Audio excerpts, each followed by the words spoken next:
81. Born to a life of toil. Outside the nursing home storage room, a small group waited anxiously. For a long moment, there was only silence. Al and the others stood guard, faces taut with worry. Philip paced the corridor, ears straining for any sound from inside. Suddenly, a dull, violent crash came from the room, like a chair toppled with force. Every heart tightened. Muffled voices followed, as if someone was trying to choke back speech. They couldn't make out Louis's words, but the captive's voice rose in shocked disbelief. Before they could react, that shock turned into a raw, terrified scream. "Devil! You are a devil!" Philip took a step for the door, hand on the knob, but Glenn was faster, grabbing his wrist and shaking his head. Louis said not to disturb him, Glenn reminded him. His voice was dry but firm. The sounds inside continued, exclamations, then pleading. They remembered Louis's earlier explanation about the dab. It was probably some kind of terrifying hallucination. "No, God, save me," Shepherd, the captive, cried. "Purification! You dare do this to God's believers!" Ah! They waited, strung tight, listening to a few more muffled bangs and sobs. Then everything went quiet. After a long minute, the door opened. Al and the others rushed in and found the man dead, his throat cleanly slit. Louis stood there, voice flat and tired. "It's over," he said, "but I can't be sure everything is accurate. I need to cross-check." He moved to the next room where a second captive was bound. "Louis, wait!" Glenn hurried after him. "That's enough. We'll take it from here." "We don't have time." Louis cut him off, his tone hard. "Every second we waste lowers the chance Rick and the others are still alive." He shoved Glenn aside, went into the second room, and locked the door. The people outside listened to sporadic snatches of speech, sometimes fervent, sometimes terrified, until finally it was done. Louis emerged pale and handed over several pieces of intelligence that had been verified. "It's been confirmed," he said hoarsely. "I need to rest a bit." "Oh, child." Philip looked at his pale face. The last shadow of suspicion in Philip's eyes dissolved and turned to pity. "You've done enough. Go rest." Glenn and Al nodded. They all assumed Louis was exhausted from the psychological burden of torturing people. They couldn't have guessed what Louis was actually thinking. He had already composed in his head a whole script to justify his ruthless performance. His current persona was only version 2.0, edgier than the gentle version 1.0, but he needed to be careful never to break character too badly. More important to Louis than the act of interrogation was the B14 experiment he'd been running. His pale face was not from remorse, but from the strain of intense concentration, hours of trying to cast spells.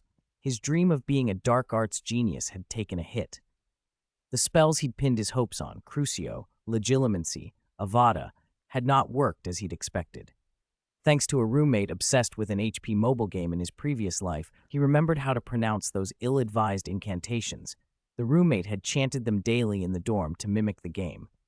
But pronunciation and violent intent, plus waving a 16, were not enough. Advanced spells demanded emotional nuance and precise 14 control techniques. Legilimency, in particular, had been maddening. When he tried it earlier, the captive looked half-lit, like his mind was being invaded, but Louis hadn't read a thing, and his own head throbbed. His plan to display his divinity had been only partially successful. He'd put on a show of a few spells to crack the captive's psychological defenses. Some of the brainwashed group collapsed and worshipped him as a god. Others claimed it was a demonic illusion. But none were willing to betray the shepherd easily. One delusional believer frantically insisted Louis was being deceived by mortals and that the shepherd was loyal, begging Louis to return to the true path. Louis almost laughed at the absurdity. "A bunch of lunatics," he muttered. "What did this shepherd do before the apocalypse? Master brainwasher." In the end, he abandoned the magic shortcut and returned to blunt, physical methods. He used anatomical knowledge, pain points, and a little psychological manipulation to pry information loose. To avoid traumatizing Al and the others, he had to use healing spells intermittently to cover the worst of the damage, which only added to the exhaustion. Sigh. "I was born to toil," he grumbled inwardly.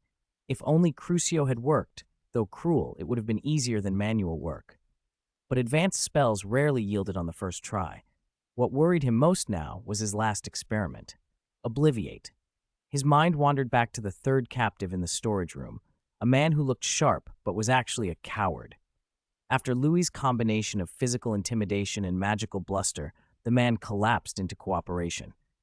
"I've told you everything I know," he wheedled, flashing a self-serving smile.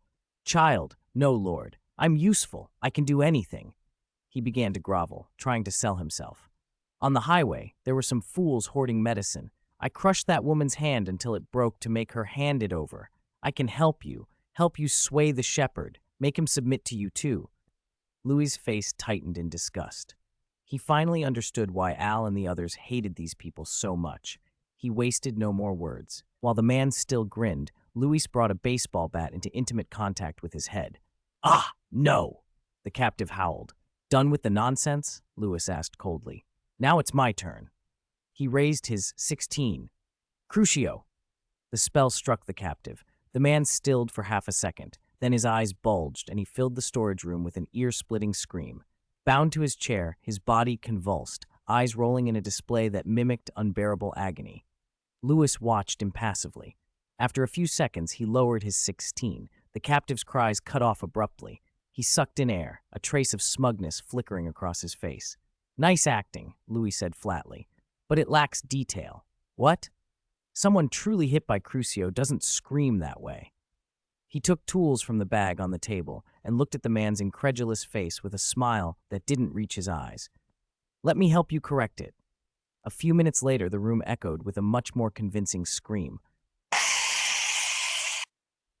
The captive sweated, his face contorted with pain, eyes full of hatred and fear. He tried to say more, but Louis ignored him. He leveled his 16 at the man's forehead and began the next test. Legitimacy.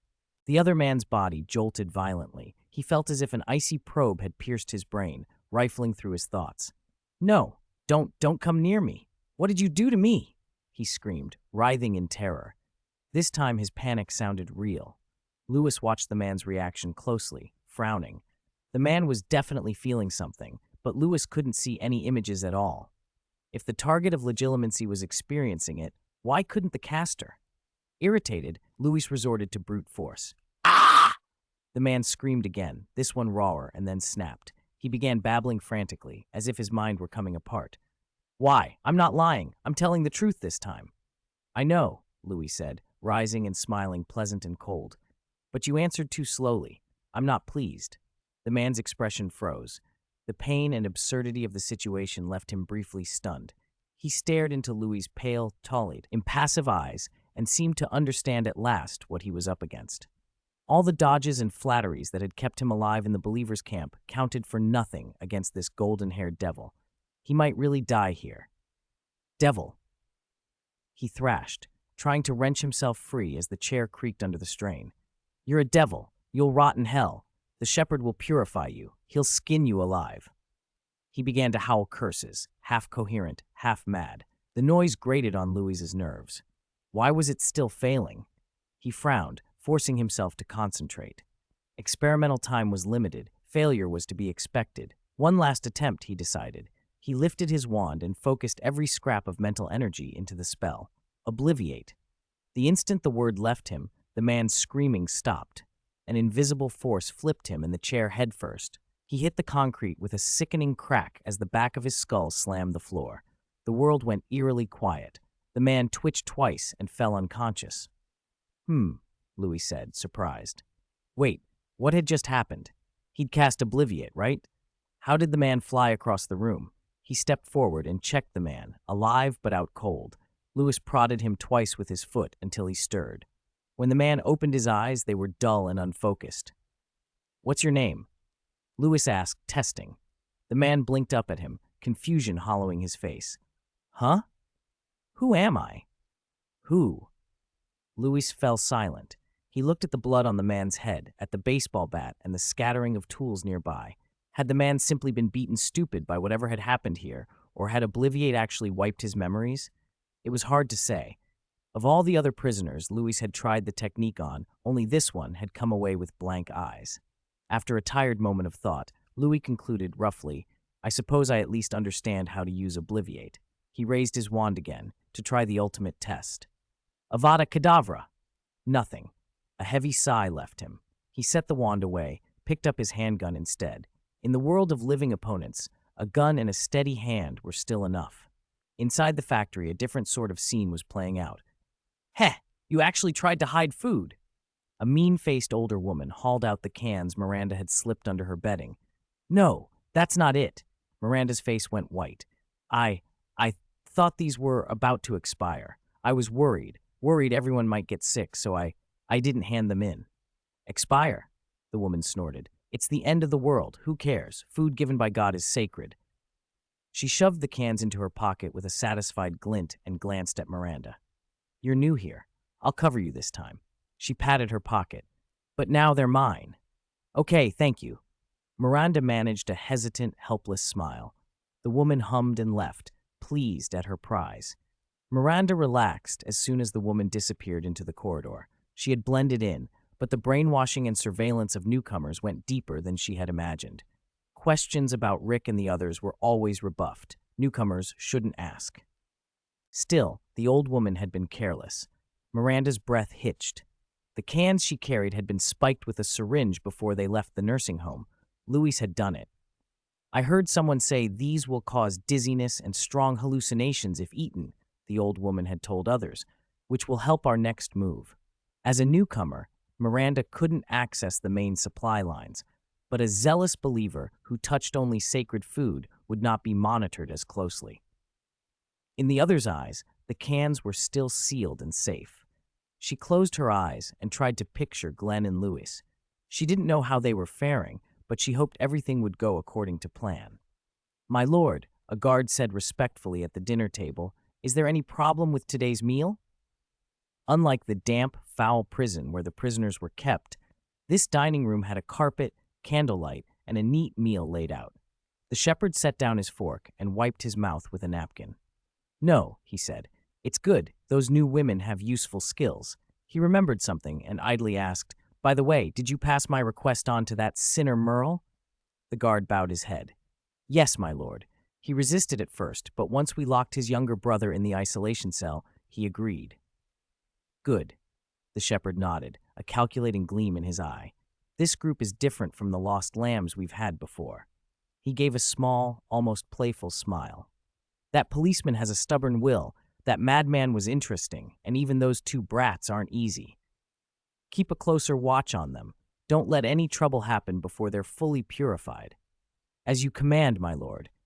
Outside, the sun slid toward the horizon, burning the sky's edge a bruised red. The factory's hulking shape threw a hideous shadow across the yard, and the night air began to bite. One guard, full from a surprisingly tasty can of meat at dinner and feeling a little lightheaded, yawned and slung his gun over his shoulder as he headed to relieve the night shift. Hey, bastard, he called from a distance. Don't sleep, shift change. His call died away. The guard post at the far end of the yard was empty, wind sweeping through the metal frame. Damn, where's he slacking off now? The guard grumbled, picking up his pace. As he moved into the long shadow of the post, his foot struck something soft. He looked down and froze. The other guard lay on his back, utterly still. In the last light, his face was visible, eyes wide, pupils pinpoints, as if he'd seen something wholly incomprehensible and terrifying in his final moments. In the center of his forehead, a neat, bloody hole pierced into the skull. Dark blood pooled and seeped from it. Nah! The first guard stumbled back, gun raised, his back hitting the steel wall.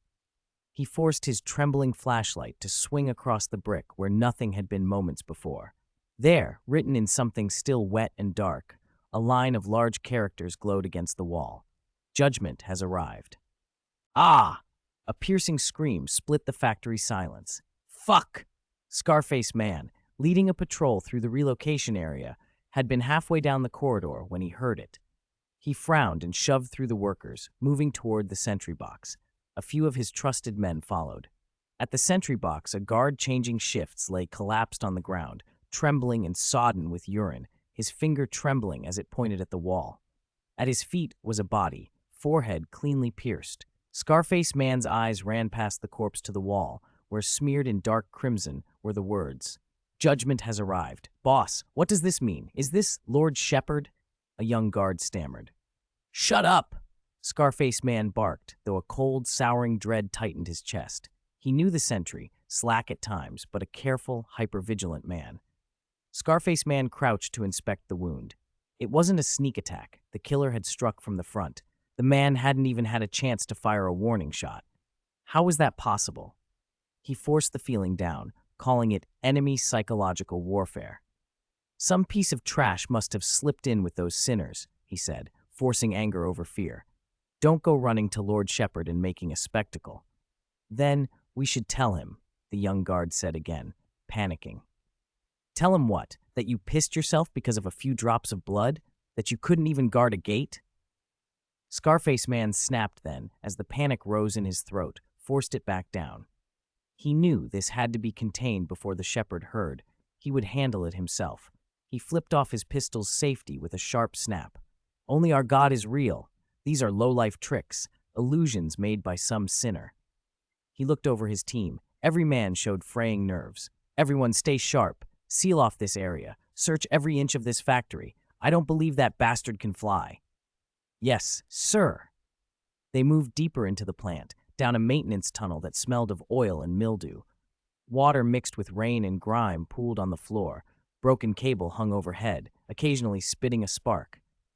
Turn on the lights, Scarface Man ordered. A burly guard cursed and stepped forward to hit the switch. His foot slipped. The puddle that had seemed safely cornered had somehow spread under his boots. Fuck, he cried, flailing. Instinct made his fingers scrabble for purchase, but instead of the wall, he grabbed the exposed cable dangling in the air. Zzzt! A scream of electricity and the sour odor of burning tore through the tunnel. The man arched convulsively, his body contorting as arcs of white-blue light licked his skin. Pull him away! Scarface Man shouted, but it was too late. The sparks died down. The man slumped into the puddle like scorched charcoal, utterly still. Boss, he... A small guard whimpered, frozen. Scarface Man kicked the iron door in rage. Who left wiring like that? What a fucking idiot. He forced himself forward to check the body. His flashlight beam swept the puddle, and he froze. The water had receded. Instead of a pool, there was only blood seeping from the man's eyes and mouth, and the blood hadn't spread. Slow, deliberate strokes of crimson pooled together on the concrete, spelling out characters. Judgment has arrived. No. One man collapsed to his knees, teeth chattering. It's death. God's judgment. Death has come for us. Bastard! Scarface Man snapped. He stamped his boots through the lettering until it was a smeared, indistinct stain. He grabbed the trembling believer by the collar and hauled him up. He pressed his pistol cold and hard against the man's forehead. Shut up! I don't know if death's come, but if you say one more word, I'll send you to see him myself. The muzzle and the leader's expression finally held the man silent. Scarface Man's hand shook on the gun, but he steadied himself. Keep searching. He has to be nearby. They moved into a cluttered warehouse. Boss, my stomach, the sub-leader murmured, clutching his midsection, face ashen. The canned food. Save it! Scarface Man snapped. You can shit yourself after we catch that rat. One of the men stumbled forward and let out a short gasp, tripping toward a row of rusty shelves. He crashed into it, sending a cascade of junk clattering down. The overloaded rack groaned, began to tilt. Get out! Scarface Man and the sub-leader dove back. The man tried to scramble to safety, but a sliding iron pipe struck his ankle and he fell again. The metal mountain collapsed, burying him under a crushing tide of steel. A pipe torn from the rack spun and struck the sub-leader's calf with javelin precision, pinning him. He screamed, blood bursting from 2 punctures. Scarface Man's pupils narrowed. Once again, a dark pool of blood seeped from under the wreckage and gathered on the floor, shaping itself into letters. Judgment has arrived. A devil! This is a devil, the sub-leader sobbed, frenzied. Lord Shepherd, God, save us! Have we sinned so badly? Shut up. Scarface Man finally lost his composure. He hauled the sub-leader up and limped for the warehouse fire exit. Go to the control room. Find the shepherd. Get everyone here. They slammed into the control room and locked the heavy door. Only then did Scarface Man slump to the floor, breaths ragged. We're safe. We're safe, the sub-leader muttered, pressing his back against the wall as if survival itself were a miracle. Scarface Man crawled to the console to trigger the alarm. His finger hovered over the button when the lights in the room sizzled and went out.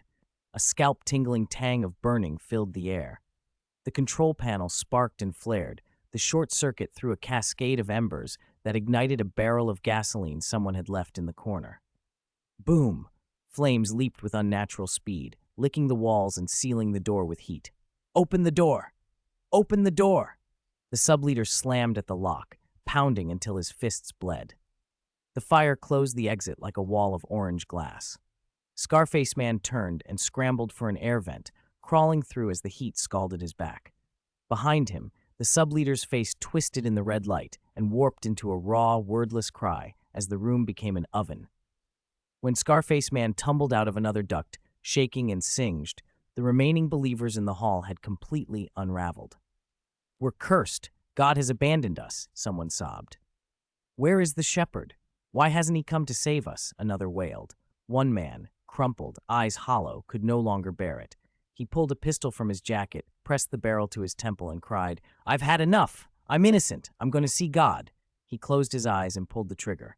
Click. Silence. No recoil. No thunder. The chamber was empty. He stared at the pistol, numb. Then a wild, manic relief swept his face as if Providence itself had winked. He lurched to his feet, arms raised like a madman to the sky. "I didn't die! I didn't die!" he howled, laughter cracking his voice. "I'm innocent. Death hasn't left. Death hasn't left. The gods won't let me die. The gods have pardoned me. Boom! His laughter cut off in an instant. A massive industrial chandelier, hundreds of pounds of iron, snapped free from its chains and fell like a hammer of judgment. It smashed down onto the laughing man's head. Red and white matter splattered everywhere. In bloody letters across the mess, the words formed. Judgment has arrived. Silence swallowed the room. The sight was the last straw. A believer who'd been standing behind dropped his rifle and sank to the floor, legs giving out. No, no. Another fell to his knees and began pounding his forehead on the cold concrete, crying out, "The gods have sent punishment. We've been abandoned." Why? A man, more fanatical than the rest, suddenly stood, clutching his hair and roaring at the rafters, voice ragged with betrayed faith. "Why are you so cruel to us? If you were displeased, why did you bless it before? Everything we did was to purify those sinners. Oh God!" He was trembling on the edge of hysteria. Why do this to your loyal believers? He didn't notice the companion who had died some time ago step up behind him and open his mouth. Ah! A new scream split the air. Scarface Man, watching the hellish scene, finally lost whatever calm he had left. Despair replaced composure in his eyes as he snatched up his walkie-talkie and screamed into it in a breaking voice. "Shepherd! Find the shepherd! Where is he? Death! Death has come to judge us!" The slaughter of Scarface Man's squad was only the beginning of that judgment. Panic spread through the factory like an invisible plague. In the areas where non-combatants hid, eerie accidents began to happen one after another. Some lucky believers who escaped an immediate disaster dropped to their knees and prayed, caught in a post-crisis euphoria. More, however, were quietly injured or killed by sudden coincidences that felt anything but accidental. On the third floor, a different group of believers, young logistics workers, had no idea they were already marked. They lounged in a small break room, slacking off. "What's going on out there?" the dreadlocked kid asked, voice tight. "Why do I keep hearing people scream?" "Don't know," a man in a tank top said, wiping meat sauce from his mouth. "Probably those sinners causing trouble. Lord Shepherd will handle it." "Yeah," a woman agreed, glancing at the tightly shut door. "Let's talk about something more interesting. Hey, you heard? The sinner we wanted to judge first is locked in the cage." She gestured. "The guy who had the crossbow earlier." "The iron cage?" The dreadlocked kid's face lit up with a cruel smile. "The one with the lost ones around it?" "Yeah," another guy bragged, slapping his thigh. "I went out of my way to see it. They go crazy when they smell a live person. That guy's probably pissing himself by now." "Pissing himself is boring," the dreadlocked kid sneered. "I grabbed some meat scraps. Let's sneak over and throw them in to rile the lost ones up, make things more fun." "I bet he'll be scared to death," the woman said. "Wow, so charitable," the dreadlocked kid mocked. "Charitable, my ass. I'm only worried the lost ones will be too hungry. When it comes time for the ritual, their kisses won't be intense enough." They all burst into high, cruel laughter. Clang. The heavy steel door of the lounge slammed shut. The laughter died immediately. What the? The dreadlocked kid lunged to the door and yanked at the handle. Shit, it's stuck. It won't open. Move. The larger guy barked and slammed his shoulder into the door. It didn't budge. The impact only made his shoulder throb. Someone's messing with us. He kicked. Back exit. They ran for the backup passage. Above it hung a rusty rail and a massive crane hook swaying quietly in the gloom. The big man shoved the woman aside and charged first. A metal screech overhead cut through the air. What's that? He looked up just in time to see the half-ton steel claw whistle down from the darkness. He didn't have time to scream. The claw's sharp fingers split his skull and pinned him to the concrete. The dreadlocked kid and the woman froze, mouths open in horror. The dead man's limbs twitched once, then stilled. Warm blood and brain matter gurgled between the claw's gaps, pooling and running across the floor until the viscera spelled the same phrase in front of them. Judgment has arrived.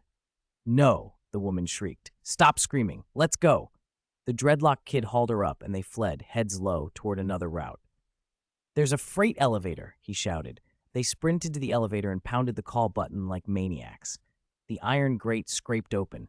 Quick, get in! He shoved her inside. The elevator was pitch black. Ah! She screamed.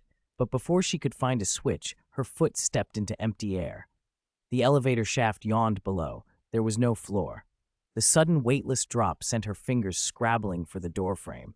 She clawed at the edge, two hands grasping, desperate. Save me! For a second, something like ruthlessness flitted across the dreadlocked kid's face. Instead of pulling her up, he kicked her wrist hard as her hand closed on him. Ah! Her scream trailed off into the dark, ending in a sickening crash of breaking bone and tearing flesh. The dreadlocked kid collapsed against the wall, gasping, a smile of survival slack on his face. Fool, he breathed. Then he realized droplets of blood from her fall had splattered up the wall and were slowly merging into words. Judgment has arrived. What is this? He whispered, shaking. He ran, the corridor swallowed him in black, and he didn't stop until he reached a locked fire door. He slammed himself against it, frantic. There was a click, and the handle turned on its own. The door opened. His girlfriend stood on the other side. Honey, he sobbed with relief and threw himself into her arms. Run! There's a devil here. A devil is killing people. He buried his face against her shoulder, seeking comfort. Her arms were cold and stiff. He raised his head slowly and met a pair of cloudy white eyes. Her mouth split into a grin. Ha! She sank her teeth into his neck. She had died sometime earlier and become a walker. Corpse-kissed judgment. A voice, amused, calm, whispered in his ear, as if someone had leaned close just to taunt him. Do you accept this outcome? Blood gushed out and pooled under her feet, forming once more the sentence he had seen again and again. Judgment has arrived. 85. Death is working overtime. Merlin's Gatling. I'm absolutely exhausted. Deep in the shadows of the factory, Louis leaned against a cold metal pipe, panting as he wiped the sweat from his forehead. Playing the supernatural tonight had taken everything out of him. He drew a long, weary breath and allowed himself a small moment of satisfaction. He'd given this group of believers his absolute best. He only knew a handful of spells: levitation charm, aguamenti, scourgify, petrificus totalis, impedimenta, a restoration spell, and he'd used almost all of them tonight. That was enough for him to claim he'd done his job properly. Still, he couldn't help grumbling inwardly. Those believers had it easy. They only had to stand in line and wait for judgment. For him, a wizard moonlighting as the Grim Reaper, it was a lot more complicated. He had to time every accident, calculate every angle, and manage his energy so each coincidence looked plausible and shocking enough. There was no real supernatural verdict in the world, just a tireless wizard working overtime to tidy up the planet's trash. What annoyed him even more was that his 20 had been especially uncooperative tonight. He'd planned to use the chaos to try out a few paralyzing spells on some of the believers, but either environmental interference or just odd luck made those spells harder than usual. The ones he already considered reliable were acting strangely as well. Aside from restoration, which he hadn't had cause to use yet and couldn't judge, and levitation, which remained as stable and dependable as ever, both aguamenti and scourgify had gone haywire. Their effects were unpredictable. Sometimes he had to strain to get them to work. Other times they obeyed with a casual flick of his wand. Worse, their functions had shifted. When he tried to use aguamenti to make a harmless puddle, the tip of his wand shot out scalding hot water and nearly boiled one of the prisoners alive. When he cast Scourgify to clean a blood-smeared wall, the spell detonated into a powerful, invisible, repulsive force that blasted a freshly turned walker clear out of the room. Louis himself had stood staring, stunned. After that one, he had no idea how he'd pulled it off. When he tried to repeat it later, the spell behaved normally. He couldn't make heads or tails of what was happening, so he shoved the problem aside for now and focused on the job. He caught his breath and reviewed the night's plan. He'd only dared to stage such a large public judgment because he'd prepared backups. The hallucinogenic canned goods Miranda had brought in earlier were part of that. He had slipped a mild hallucinogen he'd recovered from the CDC into some of the cans. The dose was light and the drug's effects limited, enough to lend plausibility, not to take over. The cans were meant to be an accent, not the whole show. Their real purpose was to give his teammates something to blame if they heard absurd reports later. Louis's intent with 20 tonight was to sow confusion and erode rational explanations. He would take down these believers, but killing them one by one himself would be too slow and risky. Once the factory descended into chaos, Al and the others would surely storm in, and the traitors inside might try to free Rick and his group at any moment. If any believers survived and told Rick something like, "I saw the chandelier move by itself," or "the blood on the wall wrote messages," Louis could always point to the hallucinogens. Even if Miranda's cans hadn't actually been used, planting the idea of a drug made it easier to blame some other powder later. The scientific cover would stop his teammates from having their worldviews collapse on the spot. He hadn't poisoned the cans outright for practical reasons. He didn't have a reliable, colorless, odorless poison to hand, and he couldn't risk unknown internal protocols among the believers. If they tested food on a captive before eating, it could have killed his own people and blown Miranda's cover. The light hallucinogen was the safest, soundest choice. Louis hadn't planned to go so over the top when he first slipped into the factory under his 7 disguise. But he'd found the believers surprisingly helpful. Rick, Shane, and most of the male prisoners were locked in the cold storage in the basement, while the women and children were kept near a separate staff dormitory, both far from the area where Louis had been working. Marge and her brother were elsewhere, stationed with the newcomers. Seeing how neatly the believers had separated the captives, Louis felt obliged to reward them accordingly. He improvised several creative methods of judgment, determined to make their deaths memorable.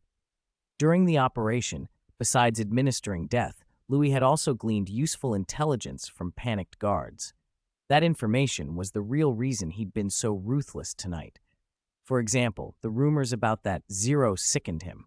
With enough imagination and cruelty, the believers came up with grotesque rituals. Their reverence for the lost ones and appetite for watching corpse kisses made him sick. If they wanted to get intimate with walkers, he thought, let them do it and be done with it. More worrying, though, was what he'd learned about Rick and his group, especially Merle.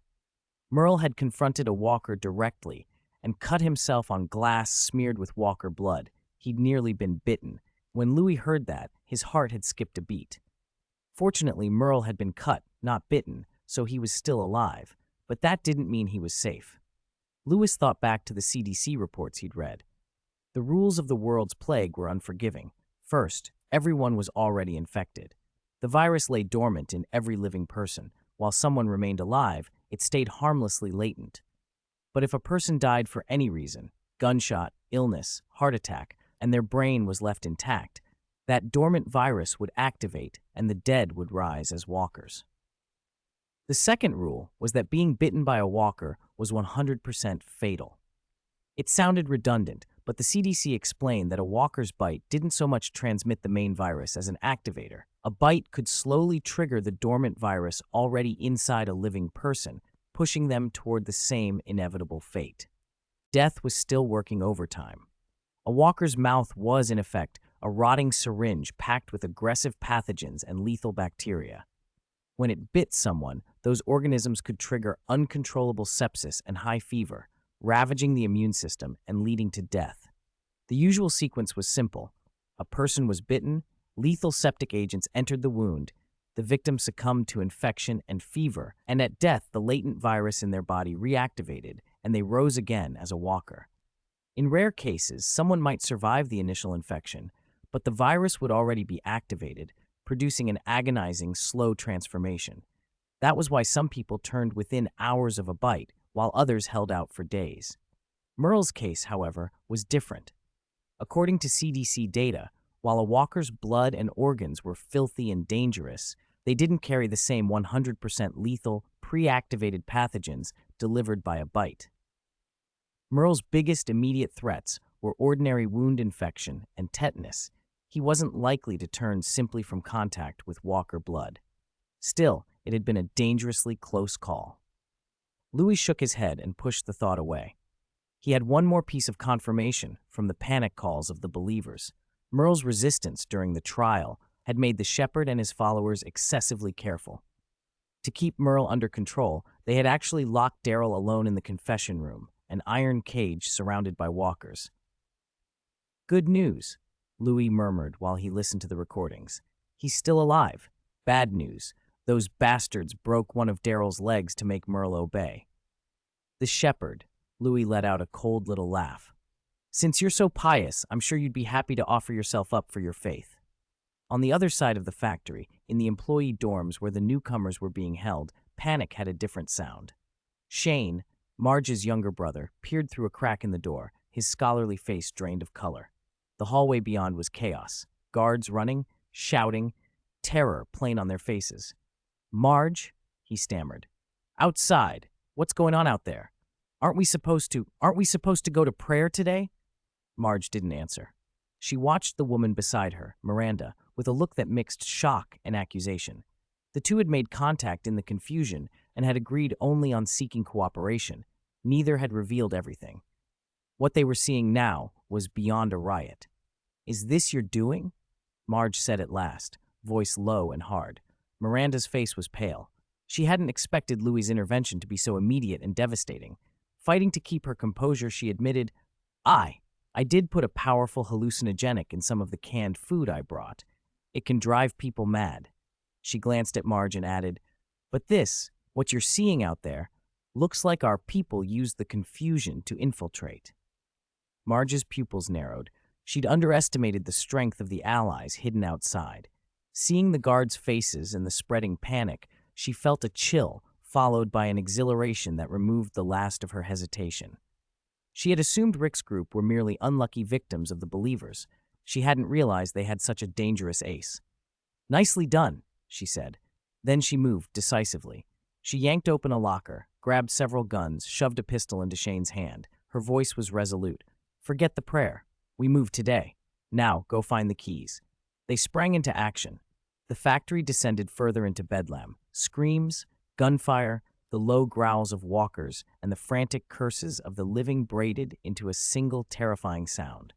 Something else made the believers' panic turn absolute. Comrades who had just died in accidents were getting back up.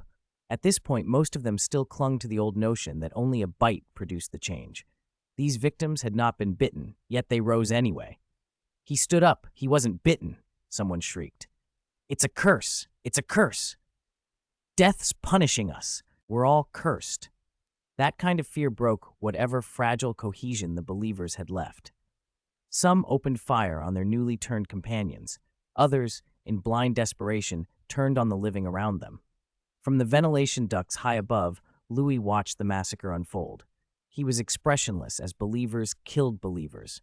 Once he'd confirmed the group had collapsed into chaos, he stopped his work as death and left the cleanup to the lost ones who had joined the fray. He pulled on his mask and moved like a ghost through the passages. He had another, more important matter to settle. Elsewhere in the factory, in an elegantly furnished room, sealed tight against sound, the shepherd clung to consciousness. The communicator on the desk buzzed with nothing but static. His shirt was torn. Dried blood, grime, and dust streaked his face. Ever since he'd been trapped in the room, a dozen near misses and violent little coincidences had nearly killed him. Chandelier chains snapped, sending crystal crashing to the spot he'd been standing seconds before. Live wires had sparked across the carpet. His pistol had jammed at a critical moment, then misfired and exploded. What had felt like his safest refuge had turned into a slaughterhouse of small, precise dangers. He knew, with the cold conviction of a hunted man, that someone was playing with him, an invisible butcher taking pleasure in making him suffer. On the floor lay the blown-apart head of a walker. 2 neat, bleeding bite marks marred his left calf. He forced himself to breathe, to think. With a hard, ruthless look in his eye, he crossed the room, took the fire axe from the wall, and grabbed a tourniquet and a flask of whiskey from the medical kit. He tightened the tourniquet around the base of his thigh, bracing himself. He lifted the axe. "Ah!" he screamed as he brought it down. 87, kind death. With a stifled roar of pain, the axe blade fell. His left leg was severed cleanly below the knee. Blood spurted everywhere. The shepherd collapsed to the floor, face white as paper, cold sweat beading on his brow. Trembling, he poured most of a bottle of whiskey over the stump to disinfect it, the sting so fierce it nearly left him fainting. He tore open his expensive shirt and began to bind the wound as carefully as he could. The pain throbbed behind his eyes, threatening to swallow him, but he forced himself to stay awake. "Who are you?" he asked in a low voice into the empty room. "What are you?" No answer came. The silence sank into him like a weight. In all the years of his past life, he had never felt such pure terror as tonight. Even the Walker sieges hadn't filled him with this kind of dread. Since that chaotic transmission from Scarface Man, this factory had turned into a living purgatory. A string of absurd, lethal coincidences, like the scythe of death itself, was harvesting the lives of the believers in the most horrific ways. This was not human handiwork. When the guard on the walkie-talkie had choked out that the words "judgment has arrived" had been formed in blood, a crazed curse had leapt into his mind. "You were born of God's mercy, and you shall die of God's wrath." God? He forced the thought down. He had tried to rush for the door at the first chance, but it was too late. The door was locked, communications cut off, and that thing, whatever it was, had begun its judgment aimed right at him. "Why?" The shepherd pressed his back to the wall, gasping.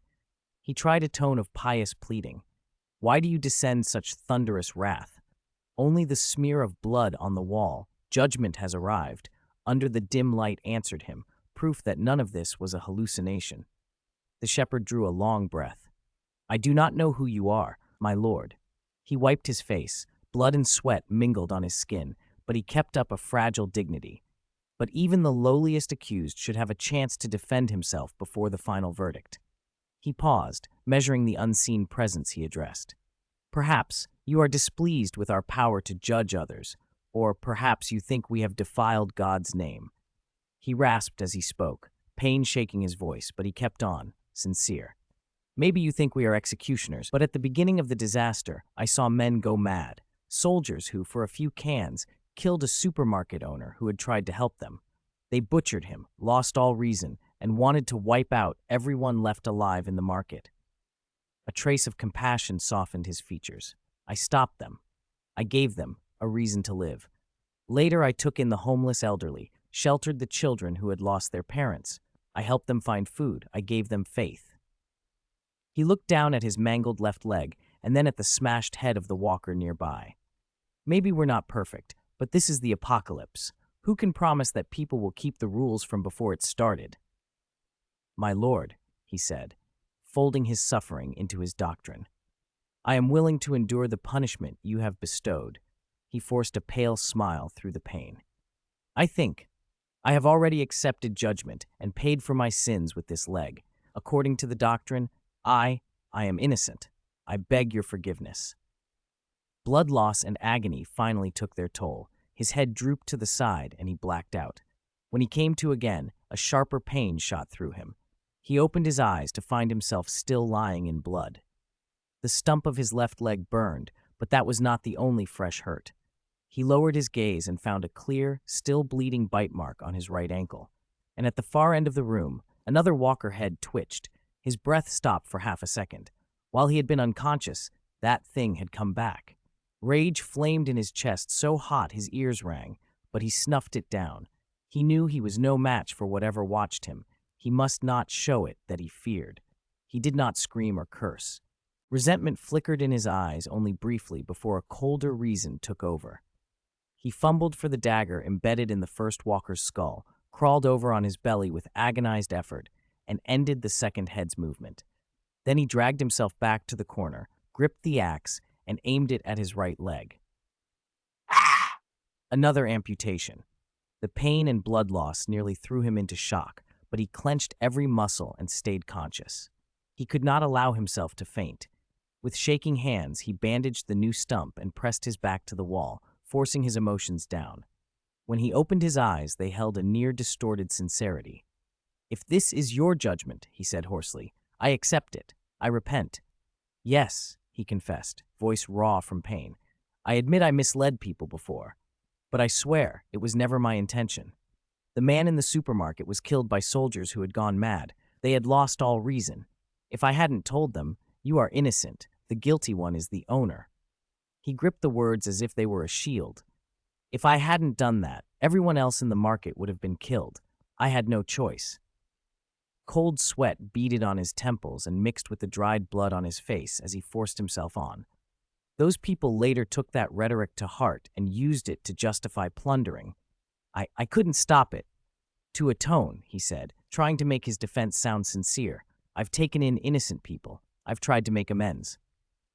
But that belief had rooted too deep. It could not be rooted out. He tore at his hair in agony, eyes bloodshot, on the verge of breaking. "Maybe, at the very start, I set things in motion, but I didn't let them go as far as they did. They don't worship me. They don't follow me. They follow the malice already in their hearts. Why must you punish me for them? I'm guilty, but my crime does not deserve this." The double amputation sent waves of pain through him. His temples throbbed. Dizziness and chill from blood loss tried to drag him under. He bit down hard, terrified that if he lost consciousness, he would not wake again. He wanted to speak more, to keep defending himself, to plead for mercy from the invisible judge. But whatever watched him had grown impatient. A heavy brass ornament, off the table, it seemed, came flying and struck him hard in the forehead. The world went black. He fainted. When he opened his eyes a third time, it was as though he lay in an ice cellar. His vision swam. He touched his left wrist and felt something wet and itchy. With difficulty, he raised his hand. There was a bloody bite mark on his wrist. He stared, stunned. Beside his hand lay a note. His fingers trembled as he picked it up. A few lines were scrawled across it, and a smiley face had been drawn at the end. "Your story is very moving, and I also believe you were forced. So actually, the first 2 times, you weren't really bitten by a walker. Only this time, it's real. You deserve it. You deserve it." He stared at that line of text, the little smiley tacked onto the end, for almost 10 seconds. Then he laughed. First a low, suppressed chuckle, then louder and louder until it turned into a hysterical roar. Tears ran down his face as he laughed. Ha ha ha ha ha!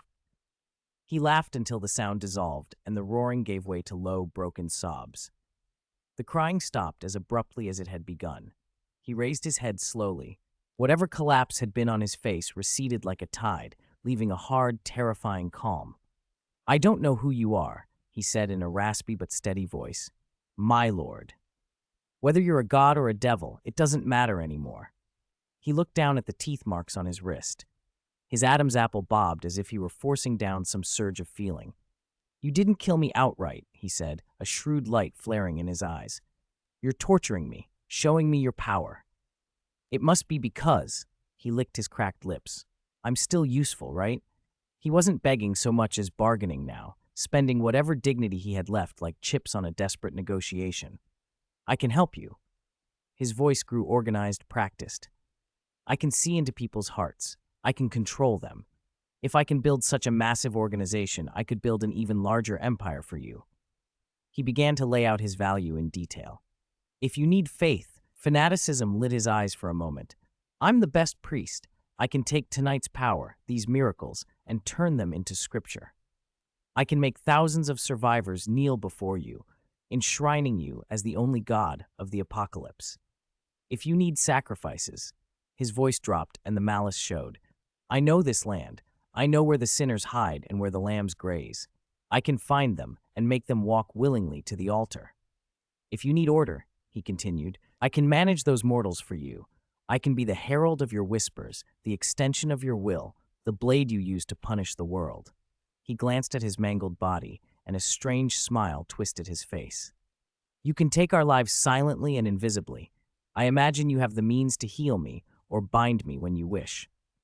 Using his remaining limbs, he propped his upper body up and made his posture as humble as he could. My soul, my will, you can take them as you please. I can be your most loyal servant. He paused, corrected himself with a harsher edge. No, your most loyal slave. Please, let me live. There was a hint of madness in his plea, or give me a chance to prove my worth. I will obey any command you give, my master. Louis stood by the messy pool of blood and watched the man fight for his last breaths. He had no intention of letting him go, but he couldn't help feeling some grudging admiration. This man knew how to survive. Whoever could build an organization like his in the apocalypse had to be resilient, flexible enough to bend and adapt with every wind. No ordinary person managed that.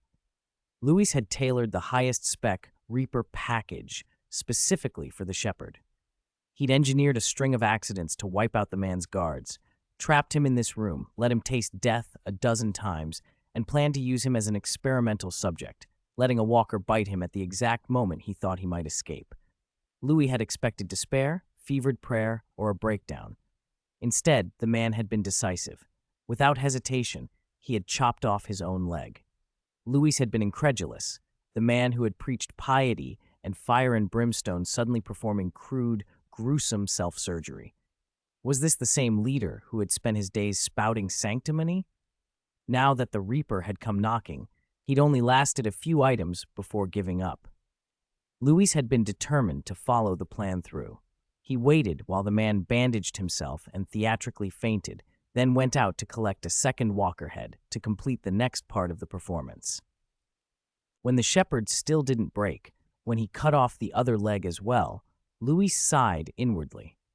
But after listening to the two confession stories the man offered, full of gaping holes and self-justifications, Louis feigned sympathy. He left a white lie, a carefully placed note to the effect that the previous two incidents hadn't been real miracles, that the Shepherd had misinterpreted them. Louis had expected that truth to shatter him, or at least send him into fury. Instead, the man filled the gaps with more grandstanding, swore undying loyalty, and put on an even bigger show of submission. Louis watched the slave on the floor sell himself with theatrical fervor and felt nothing. He was not the god or devil the Shepherd imagined. Louis couldn't cure whatever curse the Shepherd believed he had. He didn't know any dark rites to bind a soul. He was nothing more than a passing wizard. The man's fate was decided. As Louis debated whether to practice a few more spells on him or simply finish him off, a sound at the door made him look up. The noise, a boot, a rush, made him prickle. The door burst open. Marge came through first, flanked by her brother, both armed. Miranda and Glenn followed, rejoined and ready. For a beat, the group stood frozen at the scene. The Shepherd slumped in a puddle of his own blood, both legs gone, teeth marks on his wrist. When the Shepherd saw Marge, light filled his face as if he'd found his final savior. He crawled toward her, dragging his ruined body. Marge, my pious. His words broke into a wet, hopeful sound. The look on his face froze when Marge raised her gun without expression. Bang! The first shot hit the stump of his left leg. Bang! The second shot hit the right stump. The Shepherd let out a shrill animal scream, convulsing in the pool of blood. Marge walked slowly forward. Under his terrified gaze, she leveled the muzzle between his torn thighs. Bang! The third shot, his whole body arched, his eyes bulged, and his face convulsed with a mixture of pain and humiliation that left only disjointed wails. Louis, hidden in the shadows, felt a chill run through him. He hadn't expected such brutality. The two men behind Marge turned away at the same moment, their own faces blanching. The Shepherd collapsed. The pain and the shame had finally broken him. He glared at Marge, lips trembling. You. Marge holstered her weapon with the same blank calm she had used earlier. Then, for the first time in a long while, she gave a small, rare smile. Don't thank me, she said. This is what you deserve. Repent, repent. Marge glanced at the ring of keys at the shepherd's waist, bent, and ripped them free. Leave him, she said, turning back to her people. Let's go. They moved fast, though Glenn and Shane kept glancing over their shoulders, still uneasy. After a few steps, Marge stopped and slammed her fist into the nearby wall. Damn it, Glenn, seeing the remorse on her face, felt she'd gone too far and tried to soften it. It's okay, that shepherd got what he deserved. Dying like that is far too good for him, she spat before he could finish. Then she looked at Glenn. What were you trying to say? Nothing. Glenn shut his mouth. Marge tilted her head toward the ruined office behind them. The way the shepherd is, was that your people too? Glenn scratched his head. Probably. Our people are pretty impressive. Impressive? Marge raised an eyebrow. That shepherd would normally have a dozen guards around him and his office sealed up tight. How did one of your people get in? Glenn shrugged helplessly. I don't know. Took the stairs? Marge rolled her eyes. You might as well say they can fly. She didn't press him further. Their mission had been to neutralize the shepherd and get the keys. With that done, she quickened her pace. Move. Cells.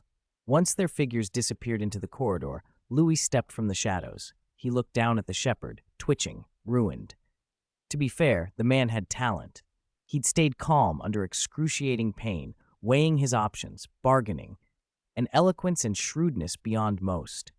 Louis could picture the shepherd as a useful subordinate, someone who, if he'd chosen that path, might have produced results. But Louis had never seriously considered that option. He wanted to survive. He wanted to find ways to make life easier in the apocalypse. But there was a line. Humans had lines they didn't cross.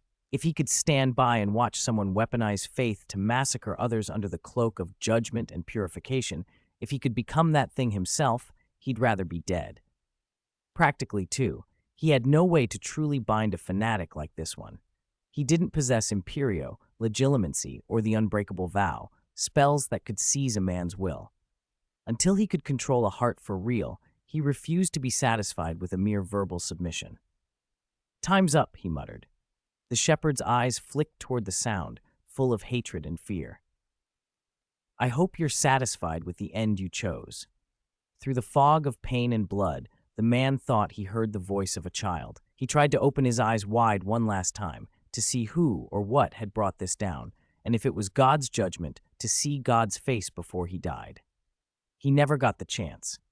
A whistling bullet cut through the air, and the shepherd went still. Louis retracted his weapon and walked silently to the confessional booth. At the other end of the factory, the confessional booth reeked of rust and rotten meat. Daryl leaned his back against the cold iron bars of the cage, panting and clinging to consciousness as much through shock as will. This was his confessional booth. Outside the cage, a ring of walkers pressed in like live bait, shoving and slapping the bars with rotting hands. Their nails scraped the concrete, a grinding chorus of hunger. One of them snagged at his hair. Daryl slammed back, caught the hand on the bars, twisted and snapped the limb off. He tossed it onto the floor and leaned back, fists tightened. He had dragged someone else down for his survival again. Merle. God, Merle had taken that damn corpse-kiss judgment on himself so Daryl could live. And now Daryl was locked up here, injured and helpless, waiting for someone to come. The thought of waiting made him sick. Blood loss and exhaustion blurred his edges. In the haze, an image formed. Merle standing outside the cage among the horde, cocking his head, mocking him. What's the matter, little Daryl? The phantom sneered. Is that all you got? Daryl squeezed his eyes shut.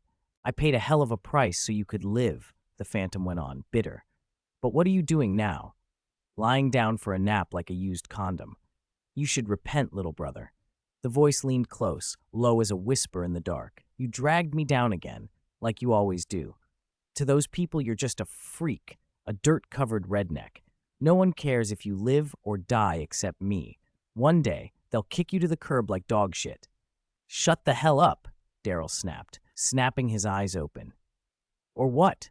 The phantom laughed. Gonna crawl out and bite me? Ha ha! Or you can stay here and repent. Pray that bullshit shepherd will take pity on you and let you out. Daryl stared at the sneering face, chest heaving. Repent? He looked past the phantom at a snarling walker outside the bars and in a low voice began to speak. The creature hissed as if listening. "Yeah, I repent." His voice was rough, coated in self-loathing. "I repent for my incompetence, my carelessness." He slammed a fist into his injured leg. The pain snapped him into sharp focus, and the loathing in his eyes only deepened. "I dragged you down." That helplessness clawed its way back to an old memory. Merle locked up, and everyone else gone drinking and carousing, leaving him alone in the woods. He'd wandered lost and cold and hungry, thinking someone would come for him. No one did. No one even knew he was missing. 90. Repent my ass. "I wasn't even 12 yet," he muttered to the walkers. "I spent 9 days out in the woods alone, eating berries, drinking from the creek, wiping my ass with poison oak leaves."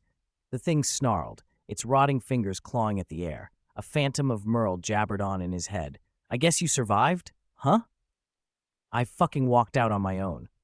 Daryl ignored the phantom's taunts. His voice hardened. He slowly raised his head, and the eyes that always hid in shadow were all hunger and animal tenacity now. "I found my own way back and went straight to the kitchen and made myself a sandwich. I was fine, except my ass was itching like hell." "Those believers think I'm soft," he thought, bracing himself on his arms as he slowly straightened, forcing the throbbing in his leg to stay put.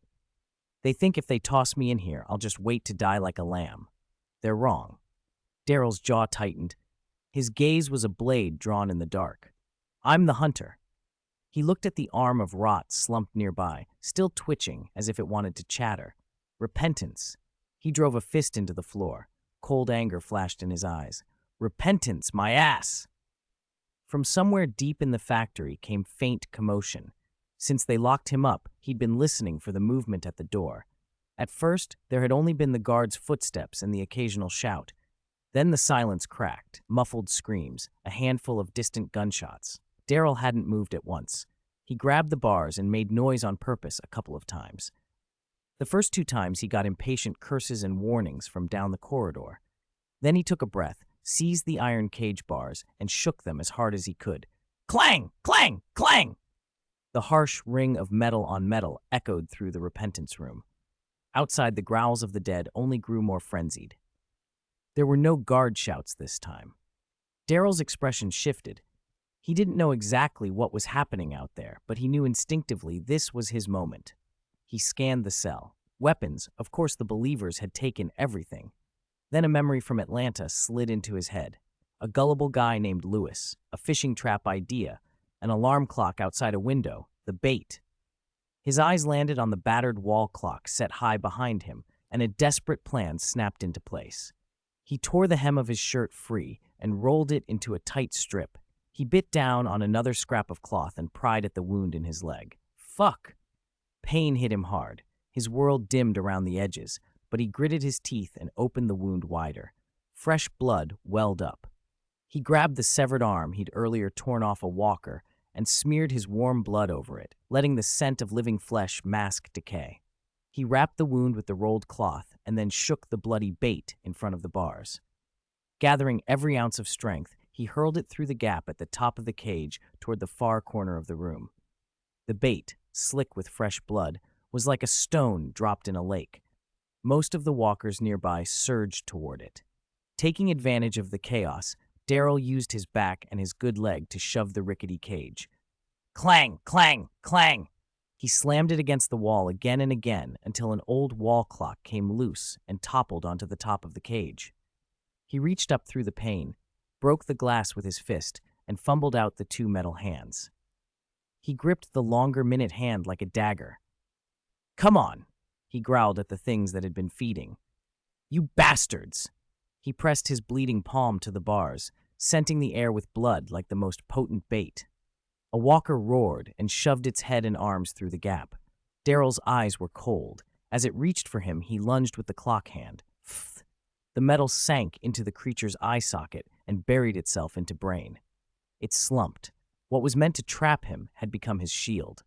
When the last of the immediate threats fell, Daryl crawled to the cage door, panting. He took the shorter, thicker clock hand and forced it into the crude padlock's keyhole.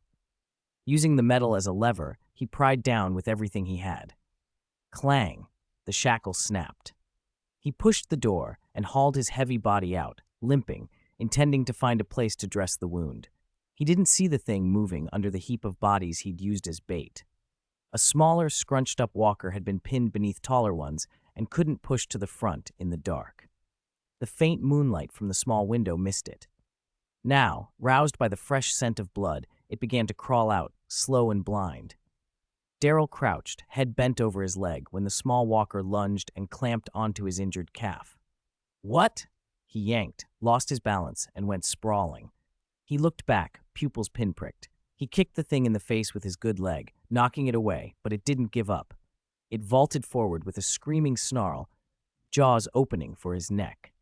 Daryl twisted to bring the clock hand up. Swoosh! A throwing knife cut through the air and buried itself in the back of the small walker's skull. The dead thing went rigid and toppled across Daryl's chest. He shoved it off and scrambled back.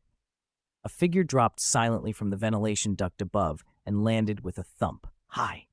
The man retracted his knife and looked down at the filthy, bleeding Daryl with a grin. "Found you." 91, gathering. Daryl stared at the figure who had suddenly appeared, his mouth hanging open. Those always wary eyes were now full of shock. Unlike the others who had been captured and brought here by the believers, Luis looked completely unharmed. Natural expression, energetic movement, like someone who'd turned up for an outing. Daryl wiped his face. Logically, in a situation like this, he should have said something kind, or at least shown some concern or gratitude. But although a fierce feeling burned in his chest, his voice, used to sneers and sarcasm, couldn't produce a single gentle word. All those tangled emotions burst out instead as a harsh reprimand. "Are you crazy? Is this a place for a brat like you?" he barked. "It's dangerous." "It is dangerous," Luis agreed, completely unfazed. "That's why I came to find you." Daryl's mouth opened and closed. For a rare moment he looked uncomfortable. Then he turned his head away, avoiding Lua's eyes. He wanted to say something and didn't know what. "Well, your timing's not bad," he mumbled, trying to cover his loss of composure. "Yeah." Luis walked over with the same smile. 2 minutes later, and you probably would have run out of here on your own." He crouched, eyes falling to Daryl's injured leg. "I heard them say." Luis reached out and gently lifted Daryl's torn pant leg to check the wound. He looked up in surprise. Though the leg was bruised, swollen, and stained with blood, there was no bone displacement, nothing like a break. "Didn't they break your leg?" Daryl snorted softly, a mocking flash crossing his face. "That's what they thought." "So you were faking it?" Luis said, even more surprised. "Is that a problem?" Daryl tugged at the corner of his mouth, a crooked smile appearing for a beat. Then, sensing Luis's confusion, he added casually, "Learned it from you." Luis was speechless. Seeing Luis stunned made Daryl's mood lift inexplicably. The mockery at his mouth softened into a genuine smile. He'd been beaten by his father as a child and had long ago learned how to protect himself during a beating, how to scream and curl up convincingly so the abuser would think they'd won and stop, reducing the harm. He said it partly to tease the kid. Even before the incident with Martin, Daryl had suspected the child wasn't as simple as everyone thought. The gas station incident had confirmed it. The boy reminded him of a snake he'd seen in the woods, lying perfectly still, flashing a bright tail like bait, getting birds to come right to its mouth. This child was the same. He didn't use violence, didn't threaten, rarely raised his voice, yet he always managed to get what he wanted quietly. Daryl's eyes darkened. A kid that age should be out making a racket about a bad dinner or doing something stupid. But here he was, thinking about survival and even about how to hunt for grown men like them. What a messed up world. Luis watched the change in Daryl's expression and finally smiled too.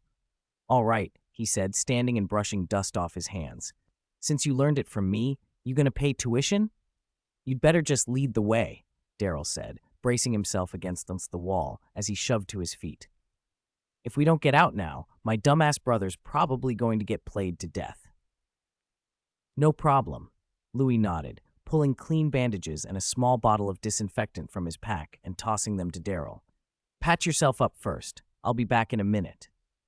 "Where are you going?" "Your weapons are still outside," Louis pointed out, "and you're missing a crutch."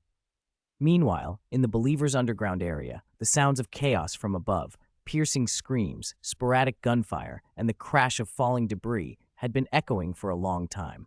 Fuck! What the hell are those idiots doing out there? Merle paced the narrow cell, fingers clamped on the iron bars. This is our chance, Rick said quietly to Shane and Morales from inside the cage. The guards are all out trying to put down the riot. Now's the best time. Time? Merle stopped and whirled, bloodshot eyes blazing at Rick. What are you trying to do?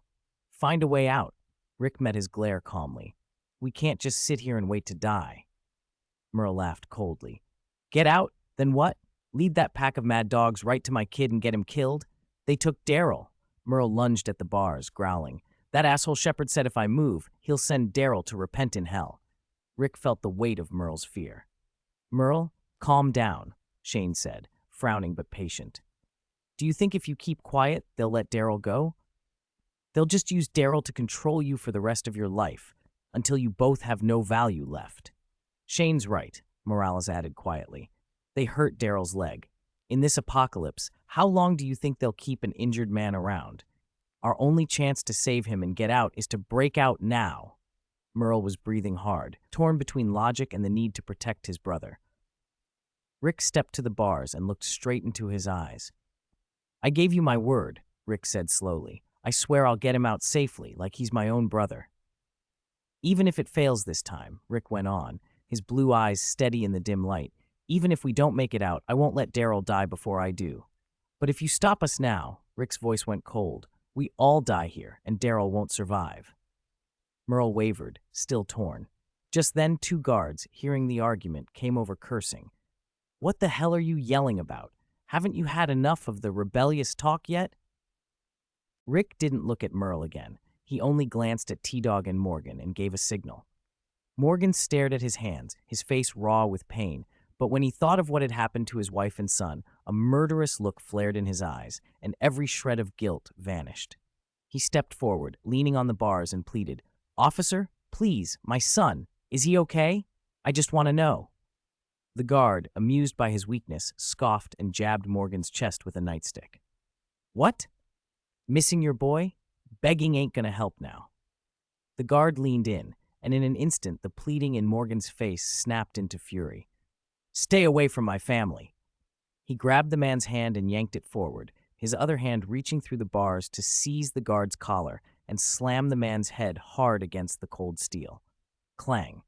T-Dog moved at the same time, lunging from the other side with massive arms like iron clamps, choking a second guard until his screams were cut off.